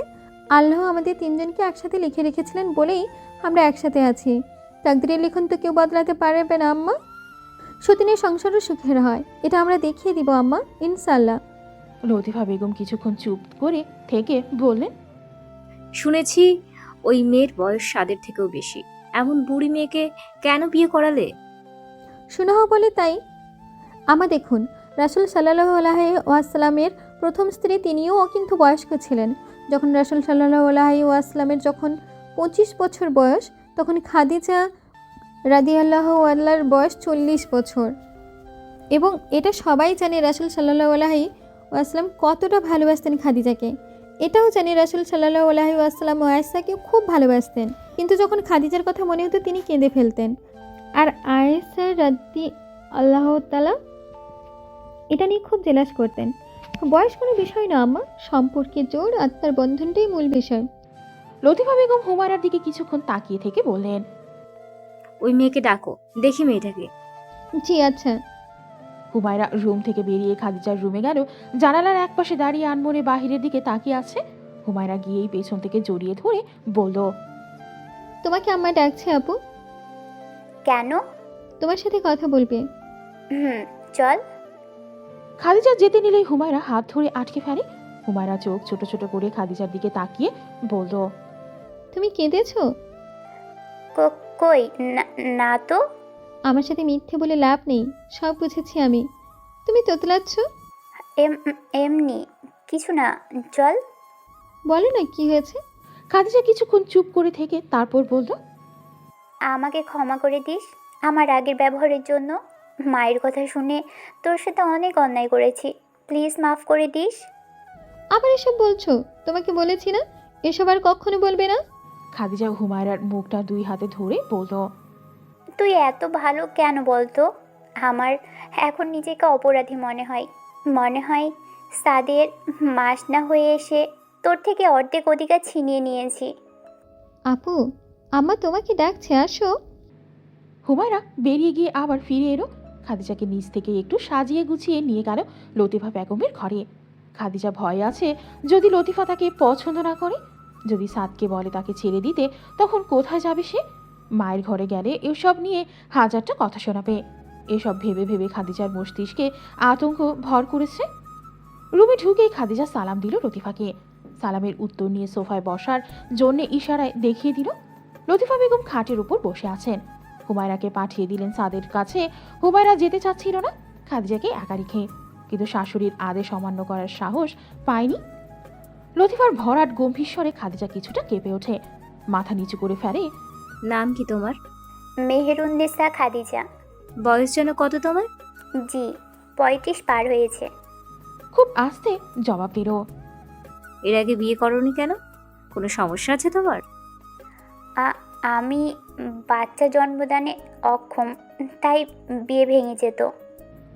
কথাটা বলার সময় খাদিজার কণ্ঠনালী কেঁপে ওঠে। তাই স্বাদের গলায় ঝুলে পড়েছো, তাই না? তুমি জানতে না স্বাদের প্রথম বউয়ের কথা? জি। তারপরেও কোন আকেলে বিয়ে বসেছ? তোমার মনের ভেতরে যে বক্রতা নেই সেটা কিভাবে বুঝবো? তুমি আমার ছেলের কাছ থেকে তার প্রথম স্ত্রীকে আলাদা করতে চাইবে না? অবশ্যই চাইবে, শত্রুরা তো এমনই হয়। হুমায়রাকে সরিয়ে দিতে পারলেই তো রাজ্য, রাজা এবং রাজত্ব সব তুমিই পাবে। খাদিজা একবার লতিফার দিকে চোখ তুলে তাকিয়ে আবার নামিয়ে নিল। লতিফা বেগম বেশ সূক্ষ্মভাবে খাদিজাকে পরখ করছে। খাদিজার চোখে টলমল করা পানি লতিফা বেগমের দৃষ্টি এড়াতে পারেনি। এবার তিনি খাদিজার রূপের দিকে খেয়াল করেন। ওকে এতটা বয়স্ক মনে হচ্ছে না, গায়ের রং হুমায়রার মতোই, লম্বাতেও একই। চেহারার একটা মায়া আছে, খয়েরি রঙের সালোয়ার কামিজের কারণে উঠতি বয়সী যুবতীদের মতো লাগছে। নাকটা হালকা লাল হয়ে আছে, হয়তো কান্নার কারণে। লতিফা বেগম খাদিজাকে বললেন, ওই দিক থেকে নারকেল তেলের বোতল নিয়ে আমার পেছনে আসো, মাথায় একটু তেল লাগিয়ে দাও। জি। খাদিজা মনে মনে খুশি হলো, কারণ ওর ইচ্ছে ছিল শাশুড়িকে মায়ের মতো সেবা করবে। ওর ইচ্ছে অনেক আগে থেকেই ছিল, সাদের সাথে দেখা হওয়ার আরও আগ থেকে। নারকেল তেলের বোতল নিয়ে লতিফা বেগমের পেছনে বসে আলতো হাতে চুলে তেল লাগিয়ে দেয় খাদিজা। লতিফা বেগম আরাম পেয়ে চোখ বন্ধ করে ফেলেন। খাদিজা আল্লাহর কাছে দোয়া করতে, যাতে তার শাশুড়ির মনটা নরম হয় তার প্রতি। আজ তুমি আমার সাথে ঘুমোবে। জি আচ্ছা। খাদিজার জি আচ্ছা উত্তর শুনে লতিফা বেগম একবার তাকালেন খাদিজার দিকে। মেয়েটা খুশি হয়েছে, ওর মুখ দেখেই বুঝলেন লতিফা বেগম। মুখটা হাসি হাসি হয়ে আছে, এতে করে লতিফা বেগম আর একটু নরম হয়ে এলো। খাদিজা রান্নাঘরে এলো শাশুড়ির জন্য খাবার নিতে। প্লেটে খাবার নিয়ে বের হওয়ার আগেই হুমায়রার সাথে দেখা হলো। হুমায়রা বলল, এগুলো কার জন্য? আমার শাশুড়ি মায়ের জন্য। হুম। মুখটা প্যাচের মতো করে রাখিস না, যা তোর স্বামী সেবা কর। খাদিজার মুখের হাসি দেখে হুমায়রা আর কিছু বলল না। খাদিজা খাবার নিয়ে রুমে এলো, সব লতিফা বেগমের সামনে রাখলো। খালি গামলার হাত ধুয়ে দিল। লতিফা খেতে বসে পড়ে। মাছ দেখে বলল, ইলিশ মাছ আমার ভীষণ পছন্দ, কিন্তু কাটার জন্য খেতে পারি না। স্বাদ যখন থাকতো আমাকে কাটা বেছে দিত। এইসব বলেই তিনি খেতে শুরু করেন। খাদিজা ইতস্তত করে বলল, আমি আপনাকে কাটা বেছে দিই আম্মা। দাও। খাদিজা খাটের এক কোণে বসে মাছের কাঁটা বাছতে শুরু করে। লতিফা খাওয়ার ফাঁকে ফাঁকে খাদিজাকে দেখছে, এতটা আনন্দ নিয়ে কাজ করছে যেন নিজের মায়ের সেবা করছে। লতিফা বললেন, সেখানে তোমরাও একসাথেই খাও? হ্যাঁ, আমরা 3 জন এক প্লেটেই খাই। ও, তুমি খাবে না? আপনি খেয়ে নিন, তারপর আমি খাবো। বাসায় রান্নাবান্না কে করে? হুমায়রা, আপনার ছেলের এটাই আদেশ, রান্না যেন হুমায়রা করে, কারণ ওর হাতের রান্না ভালো। আর তোমার? আসলে আমি বিয়ের আগে চাকরি করতাম, তাই এসব ঘরোয়া কাজের সময় হয়নি। মুখটা নামিয়ে জবাব দিল খাদিজা। হুমায়রা ভাবি আসে ওই বাড়িতে? জি, এসেছিল। তারপর তো কি হয়েছিল? এই বিষয়টা আপনি আপনার ছেলের কাছ থেকেই শুনে নিয়েন আম্মা, আমি বলতে পারবো না। কেন? তুমি বললে সমস্যা কি? আমি বললে পরনিন্দা হয়ে যায়। প্লেট বাটি সব গুছিয়ে রান্নাঘরে রেখে এলো। প্রেসক্রিপশন দেখে শাশুড়িকে ওষুধগুলো হাতে দিয়ে পানির গ্লাস এগিয়ে দিল। লতিফা বেগম পানি খেয়ে বলল, যাও খেয়ে আসো, তাড়াতাড়ি ঘুমিয়ে যাই আমি। জি ঠিক আছে। খাদিজা বেরিয়ে এলো রুম থেকে। রান্নাঘরে এসে খাবার নিয়ে সাদের রুমে এসে জিজ্ঞেস করলো, হুমো পাখিটা কই সাদ? উঠোনে গিয়ে দেখে আসো তোমার সতীনের কারবার। কেন, কি হয়েছে ও? দেখে আসো না। খাদিজা দ্রুত ঘর থেকে বেরিয়ে মেইন ডোরের সামনে দাঁড়ালো। উঠানের দিকে তাকিয়ে হেসে ফেললো। হুমায়রা চোখ ছোট ছোট করে বাচ্চাদের সাথে দৌড়াদৌড়ি করছে। সাদও এসে দাঁড়িয়েছে পেছনে। খাদিজাকে বলল, তুমি আসার আগে দুষ্টামি তো করতোই, তুমি আসার পর থেকে দুষ্টামি আরো বেড়ে গেছে। খাদিজা হেসে বলল, আসলে ও একটা ভরসার জায়গা পেয়েছে, যার কারণে ওর ভিতরের বাচ্চা সুলভ আচরণটা বাহিরে প্রকাশ পাচ্ছে। ভরসার কাঁধ পেয়েছে, যেখানে ওর সকল আবদার পূরণ হবে। ভুল করলে শুধরে দিবে, ভালোবেসে আগলে রাখবে, নির্দ্বিধায় ভরসা করতে পারবে। ঠিক বলেছ। তোমরা বাচ্চা কাচ্চা নিবে না? ও নিজেই তো এখনো বাচ্চা, আর একটু বড় হোক, তারপর ভেবে দেখবো। আমিও তোমাকে এই কথাটা বলতে চেয়েছি, কিন্তু বলিনি। তুমি যদি ভাবো আমি হিংসের কারণে এসব বলছি, তাই। সাদ গম্ভীর মুখে তাকিয়ে রইল খাদিজার দিকে। খাদিজা মুখ নামিয়ে ফেলেছে। সাদ বলল, আমি ওইসব পুরুষদের মতো নই যারা এক স্ত্রীর কথা শুনে নাচবে। অবশ্যই আমি যাচাই করেই সিদ্ধান্ত নেব। এসব আর কখনো ভাববে না, মনে থাকবে? জি। এখন আমার নিজের মানা হতে পারার ব্যাপারটা নিয়ে মন খারাপ করো না। এখন আর মন খারাপ হয় না, এটা তো আল্লাহর একটা পরীক্ষা, তাই আমি মন খারাপ করি না। এই তো লাইনে এসছো। আরও কিছুদিন যাক, তারপর বাচ্চা নিও। এতদিনে ওর বাচ্চা মেয়েটা একটু উপভোগ করি। সাদের মেইন ঘর থেকে কিছুটা দূরে টিনের একটা 2 রুম বিশিষ্ট ঘর আছে। এটা সাদের বাবা করেছিলেন, তাই স্মৃতি হিসেবে লতিফা এই ঘরটা ভাঙতে দেননি। ঘরটার সাথে লাগোয়া একটা খোলামেলা বারান্দা আছে। বাহিরে ঝুম বৃষ্টি। খাদিজা এবং হুমায়রা দুজনে এই ঘরটা থেকে বেরিয়ে এলো। এই ঘরটা থেকে দুজনের থাকতে বেশ ভালো লাগে, তাই দিনের বেলা এই ঘরে থাকে। সাদও এখানেই থাকে। খাদিজা হুমায়রার দিকে তাকিয়ে বলল, তাই হুমো পাখি, শোন না, বলো। বৃষ্টিতে ভিজি চল। চলো। দুজনেই উঠানের দিকে পা রাখবে অমনি গম্ভীর এক কণ্ঠস্বরে দুজনেই লাফিয়ে উঠল। চমকে তাকালো পেছনে। সাদ বলল, যদি একবার উঠোনে যায়, আজকে তোমাদের একদিন কি আমার একদিন। হুমায়রা মুখ ঝামটা মেরে ফিস ফিস করে বলল, বেরো শিখো। দুজনেই মুখ ফুলিয়ে দাঁড়িয়ে আছে। লতিফা বেগম বিল্ডিং ঘরটার বারান্দায় দাঁড়িয়ে এদের কাণ্ড কারখানা দেখছেন। খাদিজা হুমায়রার দিকে তাকালো। দুজনেই চোখে চোখে কথা বলে একটা শয়তানি হাসি দিল। দুজনেই দুজনার হাত শক্ত করে ধরে এক দৌড়ে উঠানের মাঝখানে। মুহূর্তেই কাক ভেজা হয়ে গেছে। উঠানে বেশ পানি উঠেছে। সেখানেই লাফাচ্ছে দুজন আর খিলখিল করে হাসছে। সাদ বকতে গিয়ে বকল না, আনমনেই হেসে দিল। লতিফা বেগমও তাদের কাণ্ড দেখে মুচকি হেসে ফেললেন। খাদিজার প্রতি যেন যেই বিষাদ ছিল সেটা ধীরে ধীরে গায়েব হয়ে গেছে। বিকেলের দিকে খাদিজা, হুমায়রা, সাদ এবং আশেপাশের বাড়ির ছোট ছোট বাচ্চারা মিলে একসাথে ক্রিকেট খেলছে। খাদিজা এবং হুমায়রা এক দলের সাথে বাচ্চারাও আছে, আর সাদ একাই এক দল। খেলার এক পর্যায়ে খাদিজা এবং হুমায়রা জিতলো। হুমায়রা লাফাচ্ছে আর সাদকে পেছাচ্ছে। সাদ কানে আঙুল দিয়ে দাঁড়িয়ে আছে। বাচ্চারা তো আছেই। বাড়ির পেছনে খেলছিল তারা। খেলা শেষে বাড়ির উঠোনে আসতেই কিছু মহিলার সাথে দেখা হলো। তারা তো মূলত আশেপাশের বাড়ির। সাদ ভেতরে চলে গেছে। খাদিজা এবং হুমায়রা লতিফার সাথে এখানেই রয়ে গেল। খাদিজার মনটা খারাপ হয়ে গেছে। সে জানে এখন এখানেও তাকে অনেক কথা শুনতে হবে। মনে মনে একটা গোপন দীর্ঘশ্বাস ফেলল। এরা কারা আফা? এরা আমার স্বাদের বউ। দুজনেই? হ্যাঁ। সাত বাবার দুই বিয়া করছে? হ্যাঁ করেছে। প্রথম বউ কোনটা আর দ্বিতীয় বউ কোনটা? হুমায়রা প্রথম বউ এবং খাদিজা দ্বিতীয়। মহিলাগুলো বাঁকা চোখে খাদিজার দিকে তাকালো। খাদিজা মাথা নিচু করে ফেলেছে, চোখে পানি চলে এসেছে। সমাজের মানুষরা কেন এমন, কেন তারা এটাকে স্বাভাবিকভাবে নেয় না? কিন্তু আফা, দ্বিতীয় বিয়া করার কি দরকার আছিল? স্বাদের ভালো লেগেছে তাই করেছে। 103 আর 103 রে সহ্য করতে পারে না? কিছুদিন আগে তো শুনলাম জামাই বিয়ে করছে, তাই প্রথম বউ জামাইরে মাইরা ফেলছে। আমাকে বাড়ির পাশের বাড়ির বেড়াও দুই বিয়া করছে। সারাদিন খালি কইজা করে, মারামারি করে। সেটা ওদের সমস্যা, ওরা বুঝবে। আমাকে বলছো কেন? আর আমার ছেলের বউরা যথেষ্ট ভদ্র, তারা এসব কখনোই করবে না। তুমি যাদের কথা বলছো তাদের তো দুনিয়া ছাড়া আর কোনো দিকে হুঁশ নেই। কিভাবে দুনিয়ায় আয়েশ আরামে থাকবে সেই সব তাদের মূল চিন্তার বিষয়। আর পুরুষ তো বিয়ে করে সন্ন্যাহ মেনে নয়, ভোগের জন্য। দোষ শুধু নারীকে দাও কেন?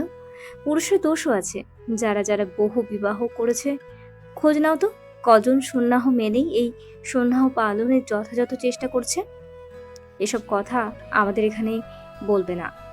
আফা, আপনারা তো ভালোর জন্যই করলাম। আর আর তুমি মেয়ে কোন আক্কেলে জামাইরা আবার বিয়া করিয়া দিছ? তুমি জানো না সতীন কখনো আপন হয় না? আমার থেকে তোমার জামাইরে লইয়া যাইলে কি করবা তখন? নাকি তোমার ভিতরে কোনো সমস্যা আছে? হুমায়রাকে উদ্দেশ্য করে বলল। হুমায়রা কাচুমাচু করছে। লতিফা বেগম এবার বেশ রেগে গেলেন। কিছুটা রেগেই বললেন, এখানে কান পড়া দিতে আসছো? সমস্যা কি তোমাদের? আমার ছেলের ইচ্ছে হয়েছে তাই দুই বিয়ে করেছে। ও ওর বিবিদের মাঝে সমঝোতা করতে পারলে তোমাদের কি সমস্যা? ওরা দুই সতীন, দুইজন দুইজনকে মেনে নিলে তোমার এত চলছে কেন? বউ তো আমার ছেলের, তোমাদের এত গায়ে ফোসকা পড়ছে কেন? অনেক কথা হয়েছে, যাও বাড়ি যাও। লতিফা বেগম উঠানের গেটটা লাগিয়ে দিলেন। তারপর রুমে চলে গেলেন। যাওয়ার আগে খাদিজাকে বলেছে এসব নিয়ে না ভাবতে। মানুষের কাজই অন্যকে নিয়ে রং তামাশা করা। কোথায় যেন একটা শিউলির চারা গাছ পেয়েছে খাদিজা। সেটা বাড়ির পেছনের দিকে লাগিয়ে দিল। সাদের দিকে তাকিয়ে বলল, এই শোনো না, বলো। আমি যদি তোমার আগে মারা যাই তাহলে এই গাছের নিচে আমায় কবর দিও। এই শিউলির ঘ্রাণে আমার কবরের চারপাশ মুখরিত হয়ে থাকবে, আর আমি শান্তিতে শুয়ে থাকবো মাটির নিচে। আমি মারা যাওয়ার পর তোমরা এখানে প্রায় সময় এসো আমাকে দেখতে। সাদ কিছু বলল না, শুধু তাকিয়ে রইল খাদিজার দিকে। সাদ একটা বিষয় খেয়াল করেছে, খাদিজা আগের থেকে আরো বেশি সুন্দর হয়ে গেছে। ওর মুখের গ্লোটা আরো বেড়েছে। একদম 20-21 বছরের যুবতীদের মতো লাগে এখন। এক সপ্তাহ পার হতেই সাদরা ফিরে এলো। যাওয়ার আগে লতিফা বেগম খাদিজাকে অনেক দোয়া করলেন, সাথে হুমায়রাকেও। গ্রাম থেকে ফেরার পর অনেক দিন পেরিয়ে গেছে। খাদিজা অনেক মিস করে শাশুড়ির সাথে কাটানো সময়গুলো। ফজরের নামাজের পর খাদিজা হুমায়রার কাছে গিয়ে বসলো। হুমায়রা কোরআন থেকে মুখ তুলে বলল, কিছু বলবি আপু? আমাকে সাহি শুদ্ধভাবে কোরআন পড়াটা শিখবে? হুমায়রা খুশি হয়ে বলল, হ্যাঁ অবশ্যই শিখাবো। আসো আমার পাশে বসো আর একটা কোরআন নিয়ে। মসজিদ থেকে ফিরে সাদ খাদিজার রুমে উকি দিল। রুমে না দেখে ভ্রু কুচকে কিছুক্ষণ ভাবলো খাদিজা কই গেছে। হুমায়রার কথা ভেবে সেদিকে গেল।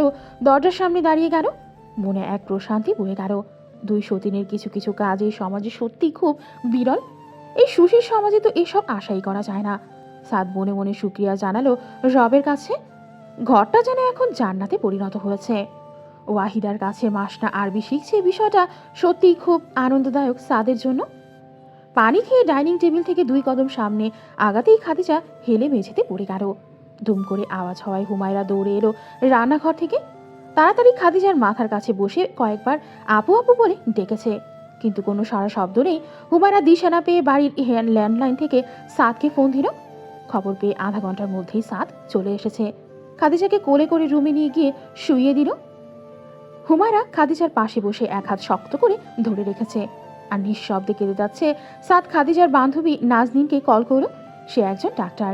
খাদিজা নাজনীনের কাছে থেকেই চিকিৎসা নেয় সব সময়। অনেকক্ষণ দেখার পর নাজনীন সাদের দিকে তাকালো। সাদ খুব অস্থির হয়ে গেছে। খাদিজারও জ্ঞান ফিরেছে। সাদ বলল, কি হচ্ছে ওর? হঠাৎ এইভাবে অজ্ঞান হয়ে গেছে কেন? আসলে ব্যাপারটা আমার কাছে মিরাক্কেল মনে হচ্ছে। খাদিজা 2 মাসের প্রেগনেন্ট। মানে? হ্যাঁ, এটাই সত্যি। কিন্তু আমি তো কখনোই মা হতে পারবো না, তুই তো বললি। খাদিজা বলল, হ্যাঁ, আমি বলেছি। এটাও বলেছি তোর শুধু 10% মা হওয়ার ক্ষমতা আছে আর 90% অক্ষমতা। এবং সত্যি এটা অবাক করার বিষয় যে তুই এই 10% সম্ভাবনার মধ্যেই মা হতে যাচ্ছিস। সত্যি? হুম। খাদিজা বেশ খুশি হলো সাদ এখনো ঘোরের মধ্যে আছে। হুমায়রা রুমে নেই। নাজদিন আবার বলল, কিন্তু খাদিজা নাজদিনের হাত শক্ত করে ধরে চোখের ইশারায় না করলো। সাদ বলল, কিন্তু কি? কিন্তু ওকে প্রপার রেস্টে থাকতে হবে। হ্যাঁ, আমি আমার স্বপ্ন দিয়ে চেষ্টা করব, আপনি চিন্তা করবেন না। সাদ ভীষণ খুশি। নাজদিন চলে যেতেই খাদিজাকে জড়িয়ে ধরলো, কপালে চুমু দিয়ে হুমায়রাকে ডেকে বলল খুশির সংবাদ। হুমায়রা কিছুক্ষণ তবদা মেরে দাঁড়িয়ে থেকে পর মুহূর্তে লাফিয়ে উঠল। দুজনের খুশি দেখে খাদিজাও বেশ খুশি, কিন্তু একটা অজানা ভয়ও মনে গেঁথে গেছে। গাড়ি থেকে নেমে সাদকে বিদায় জানিয়ে খাদিজা হসপিটালে ঢুকে গেল। নাজদিনের কাছে চেক আপ করাতে এসেছে। সাদ আসতে চেয়েছিল, খাদিজা বারণ করে দিয়েছে। নাজদিনের চেম্বারে ঢুকে সালাম দিল। নাজদিন বসতে বলল, খাদিজা নিকাব সরিয়ে বলল, কাল তুই কি বলতে চেয়েছিলি? খাদিজা, আমার মনে হয় এটা তোর স্বামীকেও শোনা উচিত। এভাবে লুকিয়ে রাখাটা ঠিক হবে না। কি হয়েছে সেটা তো বল। খারাপ কিছু? হ্যাঁ। আমাকেই বল, আমি সাদকে টেনশনে ফেলতে চাই না। ঠিক আছে, তোকেই বলছি। আসলে এই প্রেগন্যান্সি তোর জন্য একটা হুমকি স্বরূপ। মানে? আগেই বলেছি, তোর জরায়ুতে ছোট ছোট অসংখ্য টিউমার রয়েছে, যার কারণে বাচ্চা জন্মদানে তুই অক্ষম বলেছি আমি। কিন্তু এটা সত্যি মিরাক্কেল হয়েছে। তুই সন্তান সম্ভবা, কিন্তু এই সন্তান জন্ম দিতে গেলে তুই হয়তো মারা যেতে পারিস, আর বাচ্চা যত বড় হবে তোর আরও ক্ষতি হবে। খাদিজা নির্বাক হয়ে গেল। চোখ থেকে পানি গড়িয়ে পড়ল। অজান্তেই হাতটা পেটে চলে গেছে। নাজদিন বলল, তাই আমি বলছিলাম কি, তুই অ্যাবর্শন করিয়ে ফেল। না, যত যাই হোক আমি কখনো এটা করব না। আল্লাহ আমাকে দয়া করেছেন, তাই সন্তান দিয়েছেন। আমার বিশ্বাস এর পরেও আল্লাহ আমাকে দয়া করবেন এবং বাচ্চাটাকে দুনিয়ায় আনতে সাহায্য করবেন। অনেক সাহায্য করেছিস আমার, আর কোনো সাহায্যের প্রয়োজন নেই। খাদিজা গটগট করে উঠে চলে গেল। হসপিটাল থেকে বেরিয়ে একটা রিক্সা নিয়ে বাসার উদ্দেশ্যে রওনা দিল। অজানা একটা ভয় জেঁকে বসেছে খাদিজার মনে। পেটে হাত দিয়ে ফুপিয়ে কেঁদে ওঠে, মনে মনে শুধু আল্লাহর সাহায্য চাইছে। বাসায় ফিরে খাদিজার রুমে এসে বসে পড়ল। কেমন যেন লাগছে, হাতটা বারবার পেটে চলে যাচ্ছে। নীরবে চোখের জল ফেলছে। হুমায়রা এসে চটপট করে বলল, আপু, কোথায় গিয়েছিলে তুমি? ও, ভুলেই গেছিলাম, তুমি তো হসপিটালে গিয়েছিলে। কি বলেছে ডাক্তার?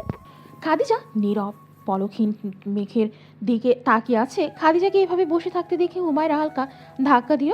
খাদিজা ফিরতেই হুমায়রা ভাউ করে মৃদু চিৎকার দিয়ে খিলখিল করে হেসে ওঠে। খাদিজার রেগে ধমক দিয়ে বলল, সমস্যা কি তোমার? জ্বালাচ্ছ কেন? নিজের রুমে যাও, বিরক্ত করবে না।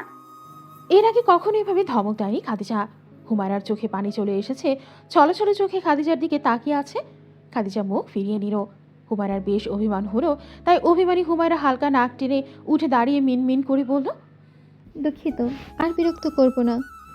হুমায়রার অভিমানী কণ্ঠ শুনে খাদিজার ঘোর কাটল। হুমায়রার দিকে তাকিয়ে অবাক হয়, নিজের ব্যবহারে আরো বেশি অবাক হয়। হুমায়রা চলে যেতে নিলেই খাদিজা খপ করে হাত ধরে টেনে কাছে বসিয়ে পড়ে। সরি রে, আমার কি যেন হলো, তোকে হঠাৎ বকে দিলাম। প্লিজ অভিমান করিস না। হুমায়রার বেশ অভিমান হয়েছে, তাই মুখ ঘুরিয়ে নিল। খাদিজা মুচকি হেসে বলল, হোমো পাখিটার অভিমান ভাঙাতে হলে কি কান ধরে উঠবস করতে হবে? হুম।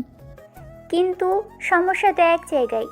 হোমো পাখির সতীন তো হোমো পাখিকে একটা বাবু দিবে। এই অবস্থায় কিভাবে কান ধরে উঠবস করবে? হুমায়রার সাথে সাথে খাদিজার দিকে ফিরে জড়িয়ে ধরে বলল, আপু, তুমি আমাকে বকা দাও, মারো, যা ইচ্ছা করো, কিন্তু আমাকে তোমার থেকে দূরে সরিয়ে দিও না। এই যে কান ধরেছি, আর কখনো করব না। হুমায়রা খাদিজার বুকে মাথা রেখে বলল, আপু জানো, আমার না আমার মায়ের কথা মনে নেই, বাবার কথাও মনে নেই। দেখতে কেমন ছিল তারা দুজন কিছুই মনে নেই। তাদের আদর কতটা পেয়েছি, কতটা আমায় ভালোবেসেছে সেটাও আমার মনে নেই। কিন্তু আমি যখন তোমার কাছে থাকি আর তুমি আমাকে ভালোবেসে খাইয়ে দাও, ঘুমের সময় চুলে বিলি কেটে দাও, চুলে তেল লাগিয়ে দাও, আমাকে গল্প শোনো, তখন মনে হয় মায়ের আদর বুঝি এরকমই হয়। আমি তখন ভুলে যাই দুনিয়াতে আমার মা নেই। খাদিজার চোখের পানি টলমল করছে। মা ছাড়া বউ হওয়া কতটা কষ্টের সেটা সেই জানে যে মাকে হারিয়েছে। খাদিজা হুমায়রাকে বুকের সাথে চেপে ধরে। কোনোদিন মা হতে পারবে না, তাই হুমায়রাকে মায়ের মতো আদর দিয়ে যথেষ্ট আগলে রেখেছে। আর আজ সে মা হবে। আল্লাহ হয়তো অন্যরকম পরিকল্পনা করে রেখেছেন তার জন্য। দেখতে দেখতে 6 মাস পেরিয়ে গেল খাদিজার প্রেগনেন্সির। এখন রিস্ক আরও বেড়েছে, কারণ খাদিজার গর্ভে টুইন বেবি। খাদিজা উপরে ভয় না পাওয়ার ভান করলেও ভেতরে ভেতরে ভয় পাচ্ছে। নিজের মৃত্যুর জন্য নয়, সন্তান দুটোকে দুনিয়ায় আনতে পারবে কি না সেজন্য ভয়, সাদের কোলে তুলে দিতে পারবে কি না সেজন্য ভয় পাচ্ছে। খাদিজা ইতিমধ্যে বুঝে গেছে তার কিছু হয়ে গেলে সাদ নিজেকে সামনে নিলেও হুমায়রা নিজেকে সামলাতে পারবে না। মেয়েটা দিন দিন যেন খাদিজার অস্তিত্বের সাথে মিশে যাচ্ছে। তাই খাদিজা এখন হুমায়রাকে সাথে নিয়ে ঘুমায় আর সাদ রুমের সোফায় ঘুমায়। খাদিজা ভাবে যদি এই দিনগুলোই জীবনের শেষ দিন হয়ে থাকে, তাই এই দুজন মানুষকে নিজের খুব কাছাকাছি রাখতে চায় শেষ সময়ে।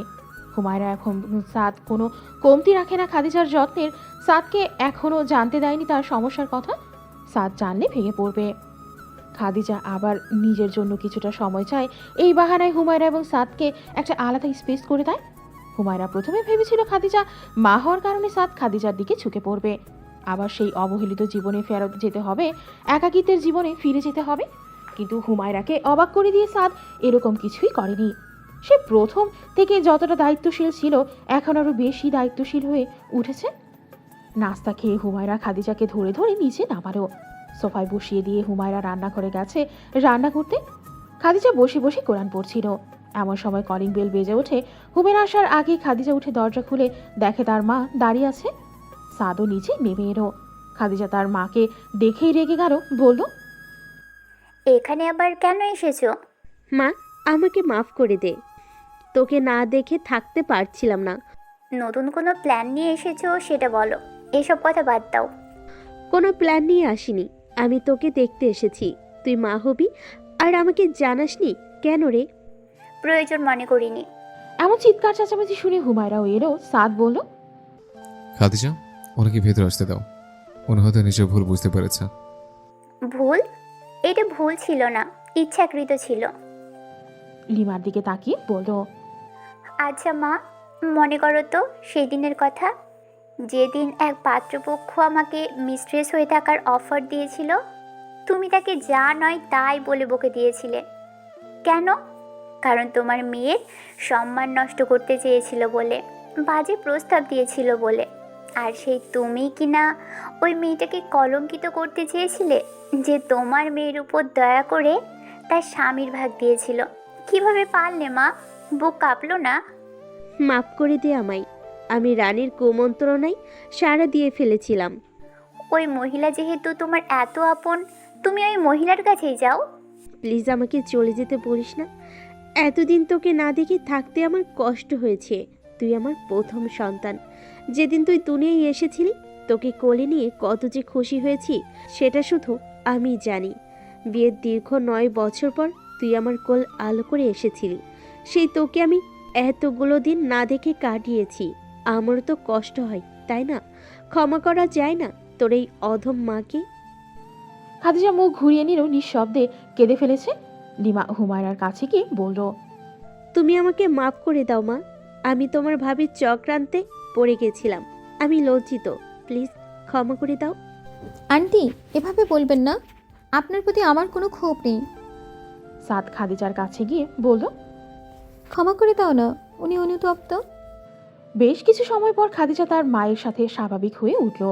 লিমা খাদিজাকে বলে দিচ্ছে কিভাবে করবে, কিভাবে চলবে। এত কিছুর পরেও লিমার মনে সন্দেহ যদি হুমায়রা কোনো ক্ষতি করে, তাই হুমায়রাকে চোখে চোখে রাখে লিমা। কিন্তু তেমন কিছুই পায়নি। রাতের বেলা খাদিজার সাথে কথা বলতে যাওয়ার জন্য লিমা রুমের কাছে এসে দেখলো হুমায়রা খাদিজার পায়ে তেল মালিশ করে দিচ্ছে। আরাম পেয়ে খাদিজা আরো গভীর ঘুমে তলিয়ে গেছে। লিমা মনে মনে বলল, আমার মেয়েটা সবচেয়ে সুরক্ষিত স্থানে আছে।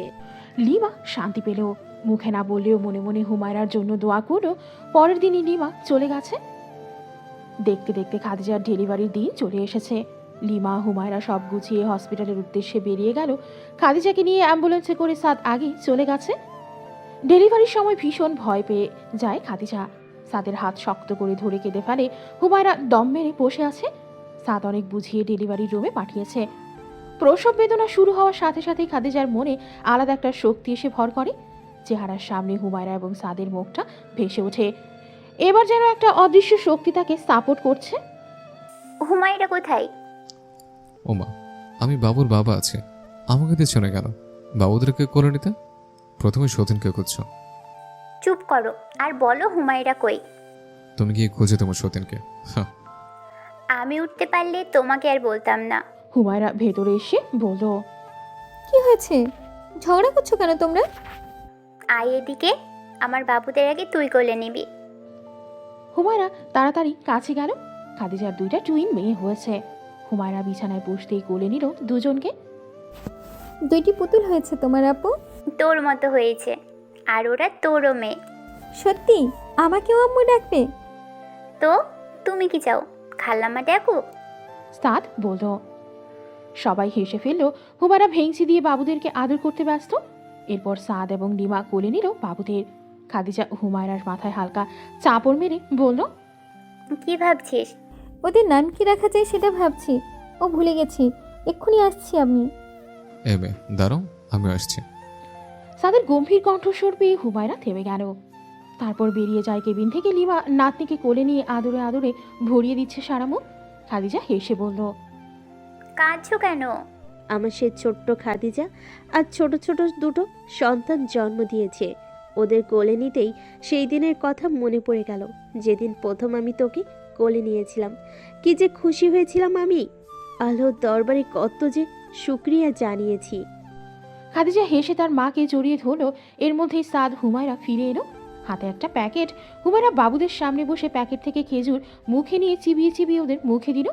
সাদকে বলল দুজনের কাজে কানে আজান দিতে।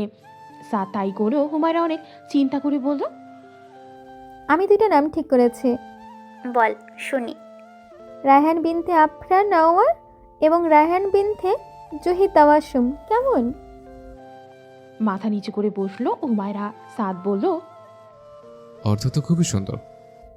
তাহলে এই দুটো নাম থাক।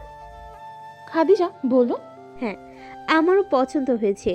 তাহলে সপ্তম দিনে আকিকা করে ফেলবো আমার রাজকন্যাদের, ইনশাল্লাহ। খাদিজাকে আগামীকাল ছাড়া হবে, তাই আজকে হসপিটালে থাকতে হবে। হুমায়রা ঠিক করলো সে থাকবে খাদিজার সাথে। সাদ চেয়েছিল থাকতে, কিন্তু খাদিজা নিজেই বলল হুমায়রা যেন থাকে। সাদ একটু অভিমান করার ভান করলো, বলল, আমার বাবুদের কাছে আমাকে থাকতে দিচ্ছে না কেন? এ কেমন বিচার? এটা 200 দিনের বিচার। ওমা, আমার বাবুদের কাছে আমরা মায়েরাই থাকবো, তোমাকে দরকার নেই, ভাগো। সাদ আর চোখে দুজনের দিকেই তাকালো। দুজন মুখ টিপে হাসছে। সাদ আর কিছু বলল না। আফরা এবং জুহির কপালে চুমু দিয়েই দুই বিবির উদ্দেশ্যে বলল, একটার দিকে আমি চলে আসবো। আপনার আসার দরকার নেই তো, আমি আপুকে দেখে শুনে রাখতে পারবো। হুমায়রা বলল, হ্যাঁ স্যার, তোমার আসার দরকার নেই, আমরা দুজন থাকতে পারবো। সাদ দুজনের দিকে কড়া দৃষ্টিতে তাকাতেই দুজন থেমে গেল। সাদ বলল, আমাকে গায়রাধীন পুরুষ মনে করো? আমার দুই বউকে রেখে আমি আরাম করে বাসায় পড়ে থাকবো? কারো কথাই শুনছি না আমি। যত পেটে পেটে বুদ্ধি পাকো না কেন, আমাকে সরাতে পারবে না। দুজনের সিকিউরিটি গার্ড হিসেবে আমি সর্বদাই নিয়োজিত। আমরা পেটে পেটে কোনো বুদ্ধি পাকাচ্ছি না। সেজন্য নার্সকে দিয়ে আইসক্রিম আনিয়ে রেখেছ, চলে গেলে যেন খেতে পারো। খাদিজার দিকে তাকিয়ে বলল, তুমি আজ বাচ্চা জন্ম দিলে, তুমি আইসক্রিম খাওয়ার ধান্দে আছো? তো তুমি কিভাবে জানলে? আমাকে বোকা ভাবো? শকুনের নজর। হুমায়রা মুখ ভেঙে বলল, যে নজরে হোক, আমার নজর থেকে দুজন বাঁচতে পারবে না, তাই সব কুবুদ্ধি মাথা থেকে ফেলে দাও। লিমা বাহিরে বসে আছে, গ্লাসের ভেতরের দিকে তাকিয়ে দুই সতীনের কাণ্ড দেখছে। সাদ কিছু নাস্তা পানি আনতে গেছে দুজনের জন্য। খাদিজার বান্ধবী নাজনীন খাদিজাকে দেখে এসে লিমার পাশে বসে বলল, আন্টি, এই মেয়েটা কি খাদিজার কোনো বান্ধবী নাকি কাজিন? ওরা দুজন সতীন। নাজনীন বিস্ফোরিত চোখে তাকালো রিমার দিকে। রিমা ওদের দুজনকে দেখছে আর মুচকি হাসছে। নাজনীন আবার তাকালো। দুজন কি নিয়ে যেন বেশ হাসাহাসি করছে। এদের তো কোনো অ্যাঙ্গেলে সতীন মনে হয় না। তাহলে? লিমা হেসে নাজনীনকে বলল, দেখে মনে হচ্ছে না, একই মায়ের গর্ভে জন্মানো দুই বোন। হুম। ওদের চলাচল দেখলে মাঝে মাঝে আমি নিজেই কনফিউজড হয়ে যাই, জানো? কেন? মনে হয় এই দুটোকে আমি জন্ম দিয়েছি, অথবা এই দুটো অন্য কারোর পেট থেকে জন্ম নিয়েছে। এত মিল দুজনের মাঝে, অথচ দুজন দুই পথের বাসিন্দা ছিল। সত্যি আশ্চর্যজনক, এমন সম্পর্ক আমি কখনো দেখিনি। লিমা প্রশান্তির নিঃশ্বাস ছেড়ে বলল, আমিও কখনো দেখিনি। শোন, এত যে নিজের মেয়ে বলছিস, তোকে দিয়ে আমি কি করাবো জানিস? কি করব? আমার বাবুদের হাগুমতুর কাঁথা তোকে দিয়ে ধোয়াবো মুহা। শোনো, এমন শয়তানি হাসি দিয়ে লাভ নেই। ওরা বড় হলে আমার কথাই শুনবে, তখন তোমাকে দিয়ে ওদের কাজ করাবো। ইস, কি বাজে হাসি তোর। লেগেছে নাকি? এমন ভিলেনি হাসি দিয়ে লাভ নেই। তোকেই খাওয়াতে হবে, পড়াতে হবে, রাতের বেলা ওদের দেখাশোনা করতে হবে, আর আমি নাক ডেকে ঘুমোবো। হুমায়রা জুহিকে কোলে নিল। আফরা ঘুম জুহিকে কোলে নিয়ে বুকের সাথে আলতো চেপে ধরে বলল, আমি সব করব, তাও এতটুকু কষ্ট পেতে দিব না। হ্যাঁ, দেখা যাবে। ওকে দেখে নিও। হুমায়রা জুহিকে আদর করতে ব্যস্ত হয়ে গেল। খাদিজা ওদের দিকে তাকিয়ে মনে মনে বলল, আমি চাই তুইও ওদের মা হয়ে উঠ হুমু পাখি। যেদিন আমি থাকবো না, সেদিন যেন ওদের কারণে তুই নতুন করে আবার বাঁচতে শিখে যাস। তোকে নিয়ে খুব টেনশন হয় আমার। আমি না থাকলে কে তোকে আগলে রাখবে? সাদ তো কাজের জন্য বাইরে যাবে, তখন এই ছোট্ট দুইটা পাখি তোকে বাঁচিয়ে রাখবে। খাদিজা চোখের কোণের পানি মুছে নিল হুমায়রার অজান্তে। হুমায়রা আর বাবুর কাণ্ড দেখছে। বাবুটার সাথে হুমায়রা একদম বাবু হয়ে গেছে। পুরো বাসা ধোয়া মোছা করে পরিপাটি করে সাজানো হয়েছে। খাদিজার রুমের একপাশে বাবুদের ছোট্ট একটা আলমারি রাখা হয়েছে। একটা দোলনা রাখা হয়েছে যাতে দুজনকেই রাখা যায়। সব গুছিয়ে হুমায়রা নিজেও গোসল করে নিল। একটু পর খাদিজাকে এবং বাবুদের আনা হবে। খুশিতে আর তর সইছে না যেন। হুমায়রা একটা বেবি পিঙ্ক কালারের থ্রি পিস পরে পরিপাটি হয়ে অপেক্ষায় আছে কখন কলিং বেল বাজবে আর সে দৌড়ে গিয়ে দরজা খুলে দিবে। কিছুক্ষণ রুমে পাইচারি করে ভাবলো এরকম না করে বসে বসে জিকির করাই উত্তম।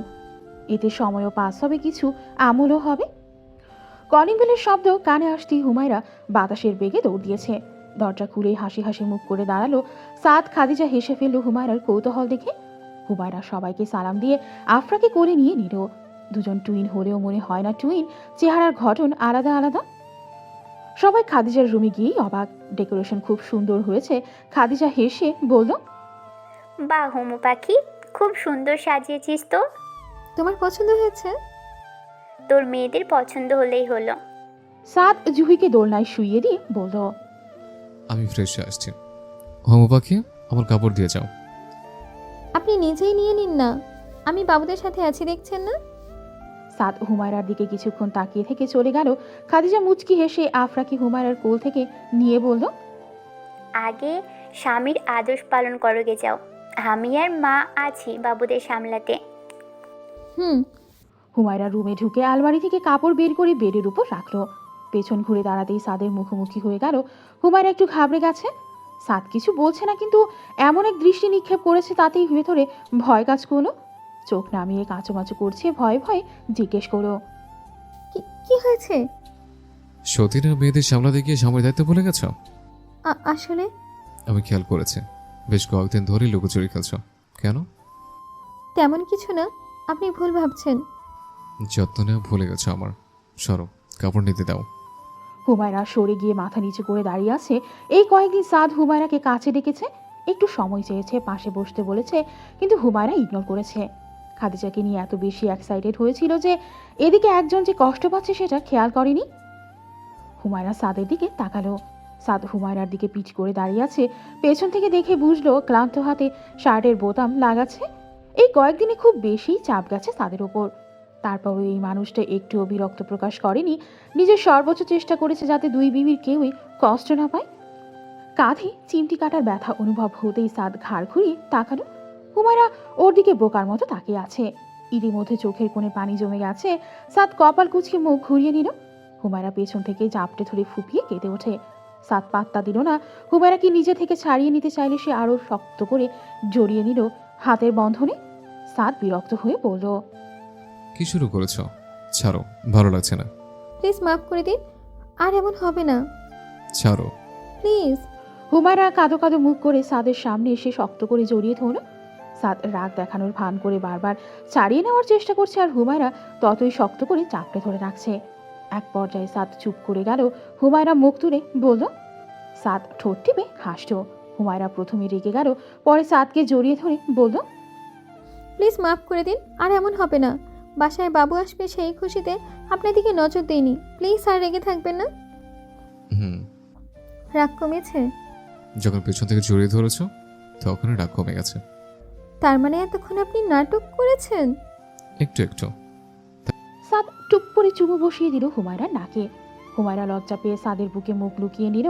সাদ হেসে বলল, আপনাকে অনেক ভালোবাসি, তাই সব মাফ করে দিলাম। তাই বুঝছি।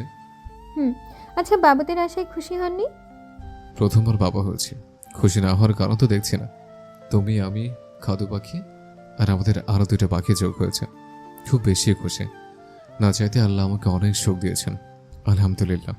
আমি অনেক খুশি। ওরা যখন বড় হবে আমি ওদের সাথে পুতুল খেলতে পারবো, তাই না? হুমায়রা ঢোক গিলে সাদের দিকে তাকিয়ে বলল, হাসছেন কেন? হাসির কিছু বলেছে কি? পাগলিটা, তোমার কথাগুলো এত কিউট যে ইচ্ছে করে একদম লুকিয়ে রাখি বুকের মাঝে। খাদিজা আমার জীবনের প্রথম আসলেও তুমি আমার জীবনের প্রথম দুর্বলতা। তোমার কাছে আসলে অন্যরকম হয়েছে আমার হোমো পাখিটা। হুমায়রা মুখ নামিয়ে নিল। ভীষণ লজ্জা পেয়েছে। সাদের স্পর্শে একদম মিয়ে গেল। আর আমাকে সিঙ্গেল রেখো না। ঘরে 2টা বিবি থেকেও রাতে আমাকে সিঙ্গেল ঘুমাতে হয়। হাই কপাল আমার। হাসছ তাই না? আমি শোধ নিব, মনে রাখো। আপনি কি এখন ঘুমাবেন নাকি বাবুদের কাছে যাবেন? নাস্তা খাবেন না? অন্য কিছু চাই। অনেকগুলো দিন পেরিয়েছে। বাবুরা এখন দেয়াল ধরে হাঁটতে পারে। দুইজনকে খাইয়ে দিয়ে তাদেরকে ঘুম পাড়িয়ে দিল। খাদিজা সোফায় বসে বসে হুমায়রার কাজ দেখছে। সংসারের প্রতি একটা অবহেলা জন্মেছে খাদিজার মধ্যে। একটু আগেও বাবুরা খুব কাছিল। খাদিজা সোফায় বসে থেকে ওদেরকে কোলে নিল না।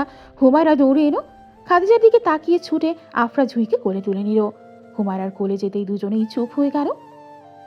দুইজনকে শুইয়ে দিয়ে হুমায়রা খাদিজার পাশে বসলো। খাদিজা অন্যদিকে মুখ ঘুরিয়ে নিয়েছে। হুমায়রা নরম কণ্ঠে বলল, আপু, তোমার কি হয়েছে বলো তো? মেয়ে দুটো কাঁদছিল আর তুমি এখানে বসে বসে দেখছিলে।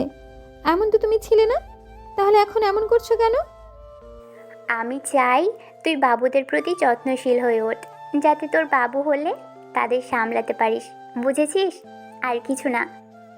হুমায়রা খাদিজার বুকে মাথা রেখে কোমর জড়িয়ে ধরে শান্ত স্বরে বলল, আপু, আমি চাই না আমার গর্ভ থেকে কোনো সন্তান জন্ম নেই। আমার সন্তান হওয়ার পর যদি আমি আফরা জুহিকে সতীনের সন্তানের নজরে দেখা শুরু করি, এরপর রবের কাছে গিয়ে আমি কি জবাব দেব?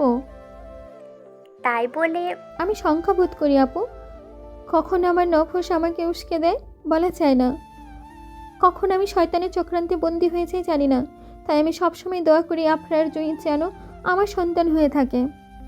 খাদিজা টলমল চোখে আফরা জুহির দিকে তাকিয়ে আছে। হুমায়রাকে জড়িয়ে ধরে চোখ বন্ধ করে নিল। মনে মনে বলল, আমায় ক্ষমা করে দে হুমু পাখি, তোর সাথে আমি অনেক অন্যায় করেছি। আজকের মতো এমন সমাজেও তোর মতো এমন উদার মনের কেউ আমার সতীন হয়েছে। আমি ভাগ্যবতী, সত্যিই খুব ভাগ্যবতী। বাবুদের 2 বছর চলছে।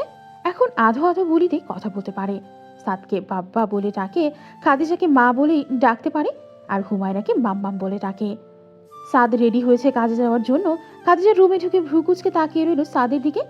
সাদ সেদিকে তাকিয়ে বলল, কি ব্যাপার, মরণে কি হট মনে হচ্ছে? সাদ মিটমিটিয়ে হাসলো। খাদিজা কপট রাগ দেখিয়ে বলল, শাট আপ, আমাকে কিছু টাকা দিয়ে যাও, আজকে আমি শপিংয়ে যাব। হঠাৎ? আগে তো শপিংয়ের নাম নিলেই 200 দিনের হা হতাশ ভাবছিল। আমাকে দিয়ে কামলা খাটিয়েছ। উফ, থামো তো, ভুল করেছি। তোমাকেই বলছি কি কি লাগবে। একটু গরমিল হলে আজকে বাসায় জায়গা পাবে না। ওরে বাবা, থাকবো, টাকা দিয়ে দিচ্ছি, তুমি চলো আমার সাথে, নিজেই কিনে নিও সব। মুহা, এই তো লাইনে এসেছো। হুম, বউগুলো আসলে আজব প্রাণী। বিড়বিড় করে বলল সাদ। সোনালি বারের সাদা শাড়ি কিনলো খাদিজা। অনেক দোকান ঘুরে তারপর পেয়েছে।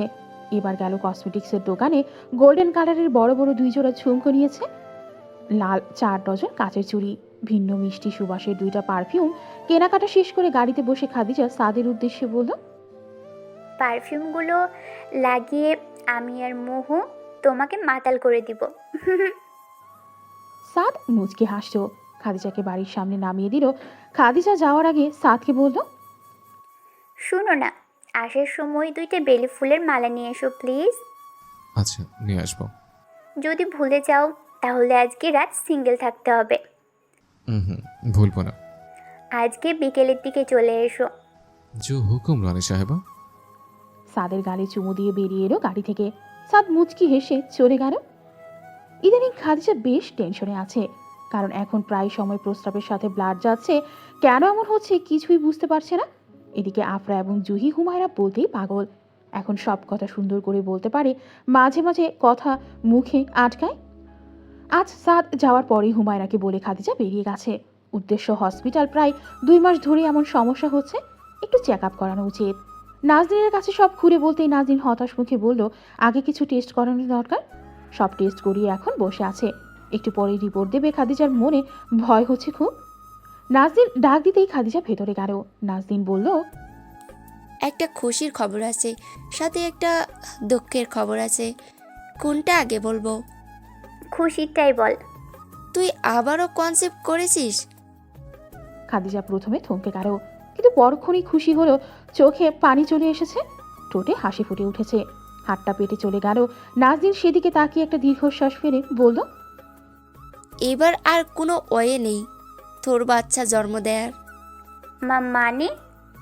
খাদিজা, তোকে আমি অনেক আগে থেকেই বলে আসছি চিকিৎসা করা। তোর টিউমার পুরো জরায়ুতে ছড়িয়ে পড়েছে, অসংখ্য টিউমার, এবং এখন তোর জীবনের ঝুঁকি আরও বেশি, সাথে বাচ্চাদের তো রয়েছেই। এবং আমি আশা করছি এবারও তোর টুইন বেবি হবে, আর তোর জরায়ু এই চাপ নিতে পারবে না। কোনো কিছুই কি করার নেই? তোর জরায়ুতে পচন ধরেছে, তার উপর অসংখ্য টিউমার, সাথে আবার ব্রণও এসেছে। ভাবতে পারছিস ব্যাপারটা? আমি আসি। সাদকে তুই ধোকা দিচ্ছিস। খাদিজা থেমে গেল। নাজনীন আবার বলল, সাদকে কিছু না জানিয়ে এভাবে অন্ধকারে রেখে তুই ওকে ধোকা দিচ্ছিস। একবার ভাব, তুই মারা যাওয়ার পর সাদ এসব জানলো, কতটা কষ্ট পাবে ভেবেছিস? কেন বলছিস না এসব? আমি পারবো না বলতে, ওরা জানলে দুজনে ভেঙে পড়বে। আর হুমায়রা, ওই মেয়েটা জানলে, না না, আমি এসব কাউকে বলবো না। আমি আসি। খাদিজা বেরিয়ে এলো। নাজনীন বেশ কয়েকবার ডেকেছে, কিন্তু সাড়া দেয়নি। বাসায় চলে এসেছে। সারাটা পথ ভেবে চিনতে একটাই সিদ্ধান্ত নিয়েছে, যা হবার হবে, কিন্তু এসব কাউকে জানাবে না। পরের দিন ওরা গ্রামে গেল। লতিফা 2 নাতনিকে পেয়ে খুশিতে আত্মহারা। খাদিজা লতিফার সাথে দেখা করে সেই শিউরি গাছটার কাছে গেল। গাছটা অনেক বড় হয়েছে, বিশাল একটা অংশ জুড়ে ছায়া দিয়ে দাঁড়িয়ে আছে। এই 1 মাস অন্যরকম কেটেছে সবার। খাদিজা সবাইকে এত মাতিয়ে রেখেছে যে বলার বাহিরে। সাদ এবং হুমায়রা খাদিজাকে বুঝে উঠতে পারছে না। কিছুদিন খুব মন মরা থাকে, তো কিছুদিন সবাইকে আনন্দে মাতিয়ে রাখে। কি ব্যাপার বলো তো? কি? তুমি দিন দিন এত রূপবতী হয়ে যাচ্ছ, কারণটা কি? কিছুই না। সাদ মুচকি হাসতো। খাদিজাও দিন দিন খাদিজা যেন আরো রূপবতী হয়ে যাচ্ছে। সেদিন হুমায়রাও কথাটা বলল। খাদিজা হেসে উড়িয়ে দিয়েছে। খাদিজাকে এখন দেখলে মনে হয় 14 বছরের কোনো যুবতী, যে সদ্য যৌবনে পা দিয়েছে। সাদের ভালোবাসা আরও বেড়ে গেছে ইদানিং। সকালবেলা সাদ রেডি হয়ে নিল কাজে যাওয়ার উদ্দেশ্যে। খাদিজা এসে গলা জড়িয়ে ধরে বলল, আজ যেও না প্লিজ। কেন? আজ আমাদের সাথে থাকো, আমাদের সাথে সময় কাটাও। আমার না খুব চটপটি খেতে ইচ্ছে করছে, তোমার হাতে বানাও না। আমাকে দিয়ে কাজ করানোর বুদ্ধি এসেছে দুজন। বুঝেছি, ঠিক আছে, খাওয়াবো। সবাই মিলে বেশ হাসি আনন্দে সকালটা পার করলো। হুমায়রা বাবুদের সামলাচ্ছে, খাদিজার ঘুম পাচ্ছে বলে সেও রুমে চলে গেছে। বেচারা সাদ বিবিদের জন্য এখন রান্না করছে রান্নাঘরে। 2 সতীন মুখ টিপে হেসে চলেছে। দুপুর গড়িয়ে বিকেল, খাদিজার ঘুম থেকে ওঠার নাম নেই। বাবুদের ঘুম পাড়িয়ে হুমায়রা খাদিজার রুমে আসলো। বেশ কয়েকবার আপু আপু বলে ডাকলো। সাদ এসে কানের কাছে ফিস ফিস করে বলল, খাদু পাখি, তোর চটপটি রেডি কিন্তু। খাদিজার সারা শব্দ নেই। সাদ কপালের চুল সরিয়ে চুমু দিয়ে আবার ডাকলো। সারা শব্দ না পেয়ে হুমায়রাকে ডাকতে বলে সাদ রান্নাঘরে চটপটি দেখতে গেছে। চটপটির পাতিল চুলা থেকে নামিয়ে আবার উপরে এলো। রুমে ঢোকার সময় হুমায়রার কান্না জড়িত কণ্ঠ শুনে সাদের বুকটা মোচড় দিয়ে ওঠে। তাড়াতাড়ি রুমে এসে দেখলো হুমায়রা হাত ধরে বসে আপু আপু বলে ডাকছে। সাদ আসতেই হুমায়রা বলল, দেখুন না, আপু কেন যেন উঠছে না। এতবার ডাকলাম তাও উঠছে না। আপনি ডাকুন তো, আমার সাথে মনে হয় রাগ করেছে। সাদ কাঁপা কাঁপা হাতেই খাদিজার পালস চেক করে হুমায়রার দিকে তাকালো। নিজেকে তো সামলে নেবে, কিন্তু এই মেয়েকে কিভাবে সামলাবে ভাবতে পারছে না। সাদ নাজনীন লিমা দুইজনকে কল দিয়ে আসতে বলেছে। নিজেই ব্যাগ গুছিয়ে নিল। অ্যাম্বুলেন্স ডাকা হলো। ইতিমধ্যে কান্নার আওয়াজ শোনা যাচ্ছে। হুমায়রা বোকার মতো চেয়ে আছে শুধু। খাদিজার 2 বোনও চলে এসেছে। আফরা জুহি ঘুম থেকে উঠে আজ হুমায়রার কাছে না গিয়ে খাদিজার কাছে গিয়ে মামা বলে রাখছে। খাদিজার দিক থেকে সাড়া না পেয়ে হুমায়রার কোলে বসে সবাইকে দেখছে দুজন। হুমায়রা এখনো বেকুবের মতো তাকিয়ে আছে। লিমা 2 নাতনিকে রেডি করিয়ে নিল। সাদ হুমায়রার কাছে রুমে এনে বোরখা পরিয়ে দিয়েছে। হুমায়রা সাদের হাত ধরে বলল, আমরা কোথায় যাচ্ছি? গ্রামে। আপু তো এখনো ঘুম থেকে ওঠেনি। আপুকে বলে আমি যাব না। সাদ হু হু করে কেঁদে ফেলল হুমায়রাকে জড়িয়ে ধরে। 2 হাতে হুমায়রার মুখটা উঁচু করে ধরে বলল, আমাদের খাদু পাখি আর ঘুম থেকে উঠবে না, ও একেবারে ঘুমিয়ে গেছে বউ। হুমায়রা সাদের দিকে কিছুক্ষণ তাকিয়ে থেকে রুম থেকে বেরিয়ে গেল। খাদিজার পাশে বসে হাত ধরে বলল, আমি জানি একটু পর উঠে ভেউ করে আমাকে ভয় লাগাবে তুমি। এর আগে আমাকে কি ভয়টা না লাগিয়েছিলে তুমি আপু? ওঠো না, কতক্ষণ ধরে ডাকছি। আর কত ঘুমাবে? এবার কিন্তু আমি রাগ করছি। পরে কিন্তু সরি বলে কান ধরে উঠবাস করে কোনো লাভ হবে না, বলে দিলাম। সন্ধ্যা নেমেছে, নীরে ফিরে যাচ্ছে সকল পাখি। হুমায়রা উদ্ভ্রান্তের মতো তাকিয়ে আছে সামনের দিকে। সবাই চলেছে খাটি নিয়ে বাড়ির পেছনের দিকে। শিউলি ফুল গাছের তলায় হবে খাদিজার নতুন বসতি। একটু আগেই হুমায়রার কি কান্না, তার কথা সে কিছুতেই তার আপুকে একা ছাড়বে না। তার আপু একা থাকতে পারবে না সেখানে। কিছুতেই খাটিয়া ছাড়ছিল না। এক পর্যায়ে সাদ জোর করে টেনে সরিয়ে আনলো ঘরে। লতিফা বেগম নীরব হয়ে বসে আছেন 2 নাতনিকে নিয়ে। মনে মনে বললেন, স্বামী স্ত্রী বহু সম্পর্ক দেখেছি, ভালোবাসার বহু নজির দেখেছি। 2 সতীনের ভালোবাসার নজির এই প্রথম দেখলাম। হুমায়রার অবস্থা বেশ খারাপ। পাগলের মতো ব্যবহার করে সারাদিন। এটা ওটা ছুঁড়ে মারে এদিক সেদিক। আফরা জুহির খেয়াল রাখার মতো অবস্থায় নেই। সাদও হিমশিম খাচ্ছে। হুমায়রাকে দেখবে না, 2 মেয়েকে দেখবে ভেবে পাচ্ছে না। তাই লিমা এসে নাতনিদেরকে নিয়ে গেছে। যতদিন হুমায়রা ঠিক না হয় ততদিন লিমার কাছে থাকবে 2 নাতি। এতে তার মনটাও একটু শান্ত থাকবে। বড় মেয়েটার শেষ স্মৃতি এই 2 জন। হুমায়রাকে স্বাভাবিক করতে সাদ কম চেষ্টা করে না। প্রায় সময় এখানে সেখানে ঘুরতে নিয়ে যায়। এখন কিছুটা স্বাভাবিক হয়েছে। কলিং বেল বাজতেই হুমায়রা ছুটে গেল দরজা খুলতে। সাদকে বলেছে তার জন্য বেরি ফুল আনতে। অবশ্য হুমায়রা বেরি ফুল আনতে বলেছে একটা কারণে, একজনকে জালাস করাবে তাই। দরজা খুলেই হুমায়রা হাসি খুশি হয়ে দাঁড়ালো। সাদ খুব স্বস্তি পেল হুমায়রার খুশি দেখে। হুমায়রা বলল, ফুল এনেছেন? এই নাও। একটাই এনেছেন তো? হ্যাঁ। ইয়েস। মালাটা বের করেই হুমায়রা ছুট লাগিয়েছে রান্নাঘরের দিকে। সাদ দীর্ঘশ্বাস ফেলল। হুমায়রা ছুটে গিয়ে রান্নাঘরের সামনে দাঁড়িয়ে বলল, দেখো আপু, উনি আমার জন্যই শুধু ফুল এনেছে, তোমার জন্য আনেনি। আজকে তুমি সারাদিন পেছন ঘুরলেও আমি দিব না। সেবার তুমি আমাকে দাওনি, এবার আমি তোমাকে দিব না। হুমায়রা থেমে গেল। রান্নাঘরের এদিক সেদিক তাকিয়ে কাঁদো কাঁদো স্বরে বলল, আপু কোথায় তুমি? নেই। কাঙ্ক্ষিত মানুষটা নেই, যাকে জালাস করাতে মালাটা এনেছিল, নেই সেই মানুষটা। হুমায়রা ফিরে এলো, দৌড়ে উপরে গেল। খাদিজার রুমের দরজা খুলে হাঁপিয়ে গিয়ে বলল, এখানেও নেই। তুমি এখানে? আর আমি তোমাকে রান্নাঘরে খুঁজছিলাম। শোনো, আজকের মালা আমার, তোমার কাছে দেব না। পুরো রুম খুঁজে, বারান্দা খুঁজে আর পেল না সেই মানুষটাকে। আর কোনোদিনও পাবে না সেই মানুষটাকে। সে তো চলে গেছে তার আসল বাড়ি। হুমায়রা মেঝেতে বসে চিৎকার করে কেঁদে ওঠে। বারবার বলছে, আপু কোথায় তুমি? আমি জানি তুমি এখানেই আছো, প্লিজ সামনে আসো। আচ্ছা, মালাটা তোমাকে দিয়ে দিব। আমার মালা চাই না, আমার তোমাকে চাই আপু।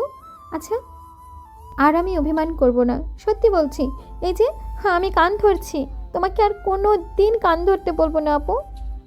সাদ হুমায়রাকে তুলে বুকের সাথে চেপে ধরো। হুমায়রা ছোটাছুটি করে বলছে খাদিজার কাছে যাবে। সাদ তাও চেপে ধরে রেখেছে, নিজেও নিঃশব্দে কেঁদে ফেলেছে। খাদু পাখি, আমি তোমাকে বলেছিলাম একদিন তোমাদের সম্পর্কে এমনভাবে গড়ে উঠবে একজন আরেকজনকে ছাড়া থাকতেই পারবে না। দেখো, আজ মিলে গেল। তোমার পেচ্ছের সতীন তোমাকে ছাড়া ভালো নেই। মনে মনে বলল সাদ। হুমায়রাকে শান্ত করে বিছানায় বসালো। সাদ নিজেও একটু ফ্রেশ হয়ে এলো। খাবারের প্লেট পাশে ড্রয়ারের উপর রেখে হুমায়রা এলোমেলো চুল গুছিয়ে দিল। তারপর ছোট ছোট লোক মাথুরে খাইয়ে দিল। এটা এখন নিত্যদিনের রুটিন হয়ে গেছে। খাদিজা নেই আজ 4 মাস। প্রথম প্রথম তো হুমায়রার অবস্থা বেগতিক ছিল, এখন কিছুটা ঠিক হয়েছে। সাদ ধীরে ধীরে বলল, ঘুমো পাখি।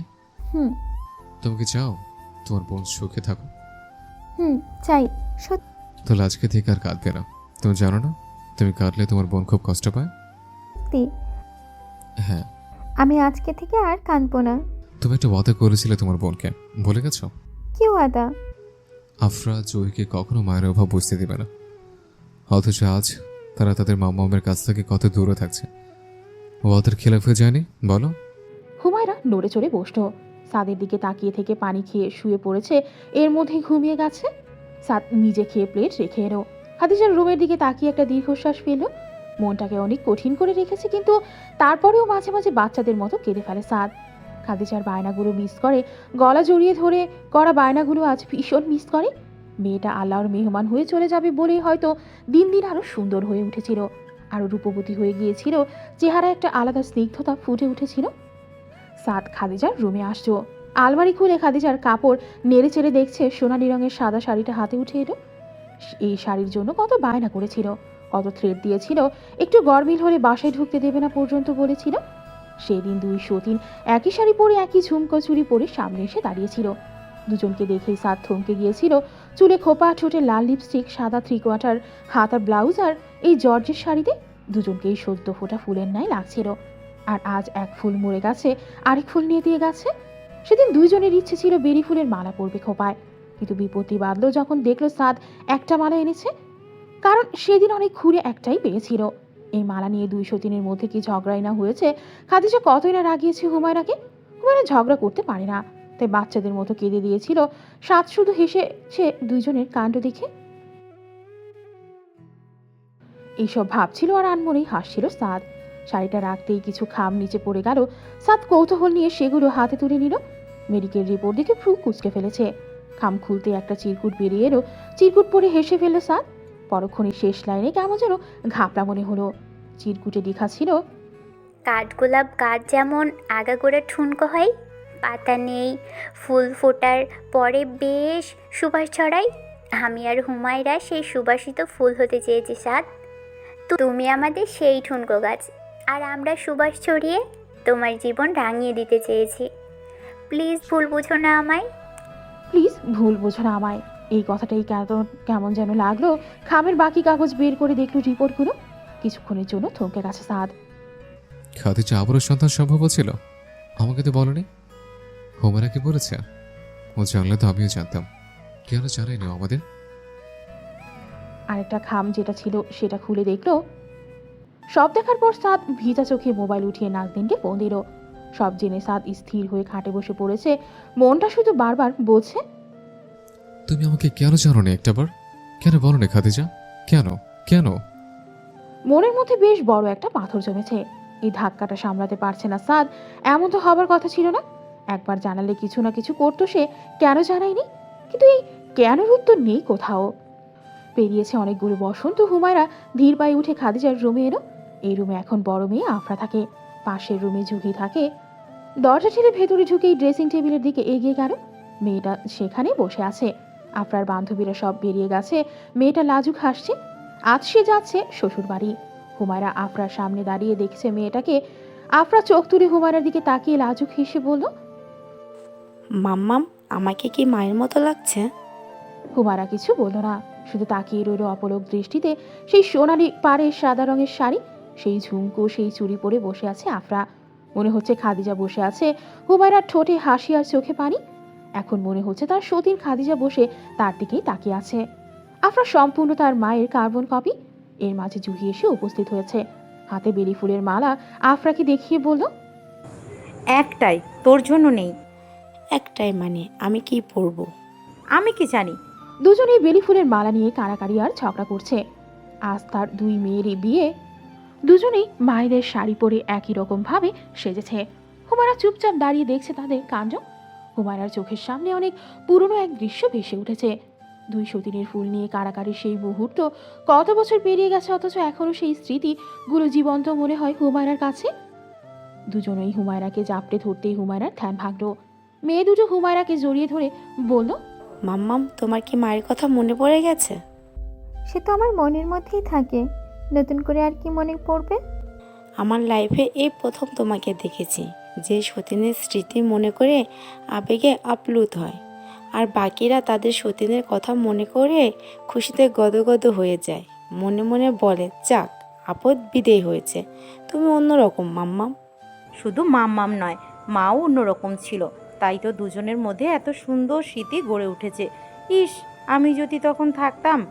জুহি অন্যমনস্ক হয়ে বলল। আফরা জুহির কপালে চাটা মেরে বলল, গর্ধব, আমরা তো ছিলামই কিন্তু ছোট। মাম্মাম, আমাদেরকে তোমার মতো আর মায়ের মতো লাগছে। খেতো না মাম্মাম, অন্তত আজকের দিনে। ঠিক আছে, কাঁদবো না। খুশি তো এবার? দুইজনের মাথায় ঘোমটা টেনে দিল হুমায়রা, কপালে চুমু দিয়ে জড়িয়ে ধরল। এর মধ্যে গুনল বর এসে গেছে। দুজনেই বোরখা পরে তৈরি হয়ে নিল। বিয়ে শেষেই এই বাড়ি ছেড়ে নতুন বাড়ি উঠবে তাই। হয়তো 40 বসন্ত পেরিয়েছে, অথবা এর থেকেও বেশি। ঘুম ভাঙতেই চোখ পিট পিট করে হুমায়রার সামনে তাকালো। কানের কাছে ধুকপুক শব্দ আসছে। মাথা তুলে তাকাতেই নিজেকে প্রিয় স্বামীর বাহুবন্ধনে পেল। হুমায়রা মুচকি হেসে আবারও মাথা রাখলো স্বামীর বুকে। দুজনের চুল সাদা হয়ে গেছে, সাদের দাড়িও সাদা হয়েছে। হুমায়রা স্বামীর বুকের ধুকপুক শব্দ শুনতে ব্যস্ত। এর মধ্যে বাহিরে হাওয়া বইতে লাগলো। গ্রামের বাড়িতে এখনো সেই দোচালা টিনের ঘরটা রয়েছে। হুমায়রা চোখ মেলে সেদিকে তাকালো। এখন তারা গ্রামেই থাকে। বাতাসের ঝাপটায় চারিদিকে কাঠগোলাপের সুবাস এবং শিউলি ফুলের সুবাসে মুখরিত হয়ে আছে। মনে হচ্ছে বৃষ্টি নামবে, হলো তাই মুষলধারে বৃষ্টি নেমেছে। হুমায়রা চোখ বন্ধ করে ফেলল। কানে এসে বাজলো দুই সতীনের হাসির খিলখিল শব্দ। চোখ মেলে তাকালো। উঠানের মাঝে দুই সতীন দুজনের হাত ধরে পানির মাঝে লাফাচ্ছে। হুমায়রা হাসে। এই যে তাদেরই গল্প চোখের সামনে ভাসছে দুই সতীনের আনন্দের মুহূর্ত।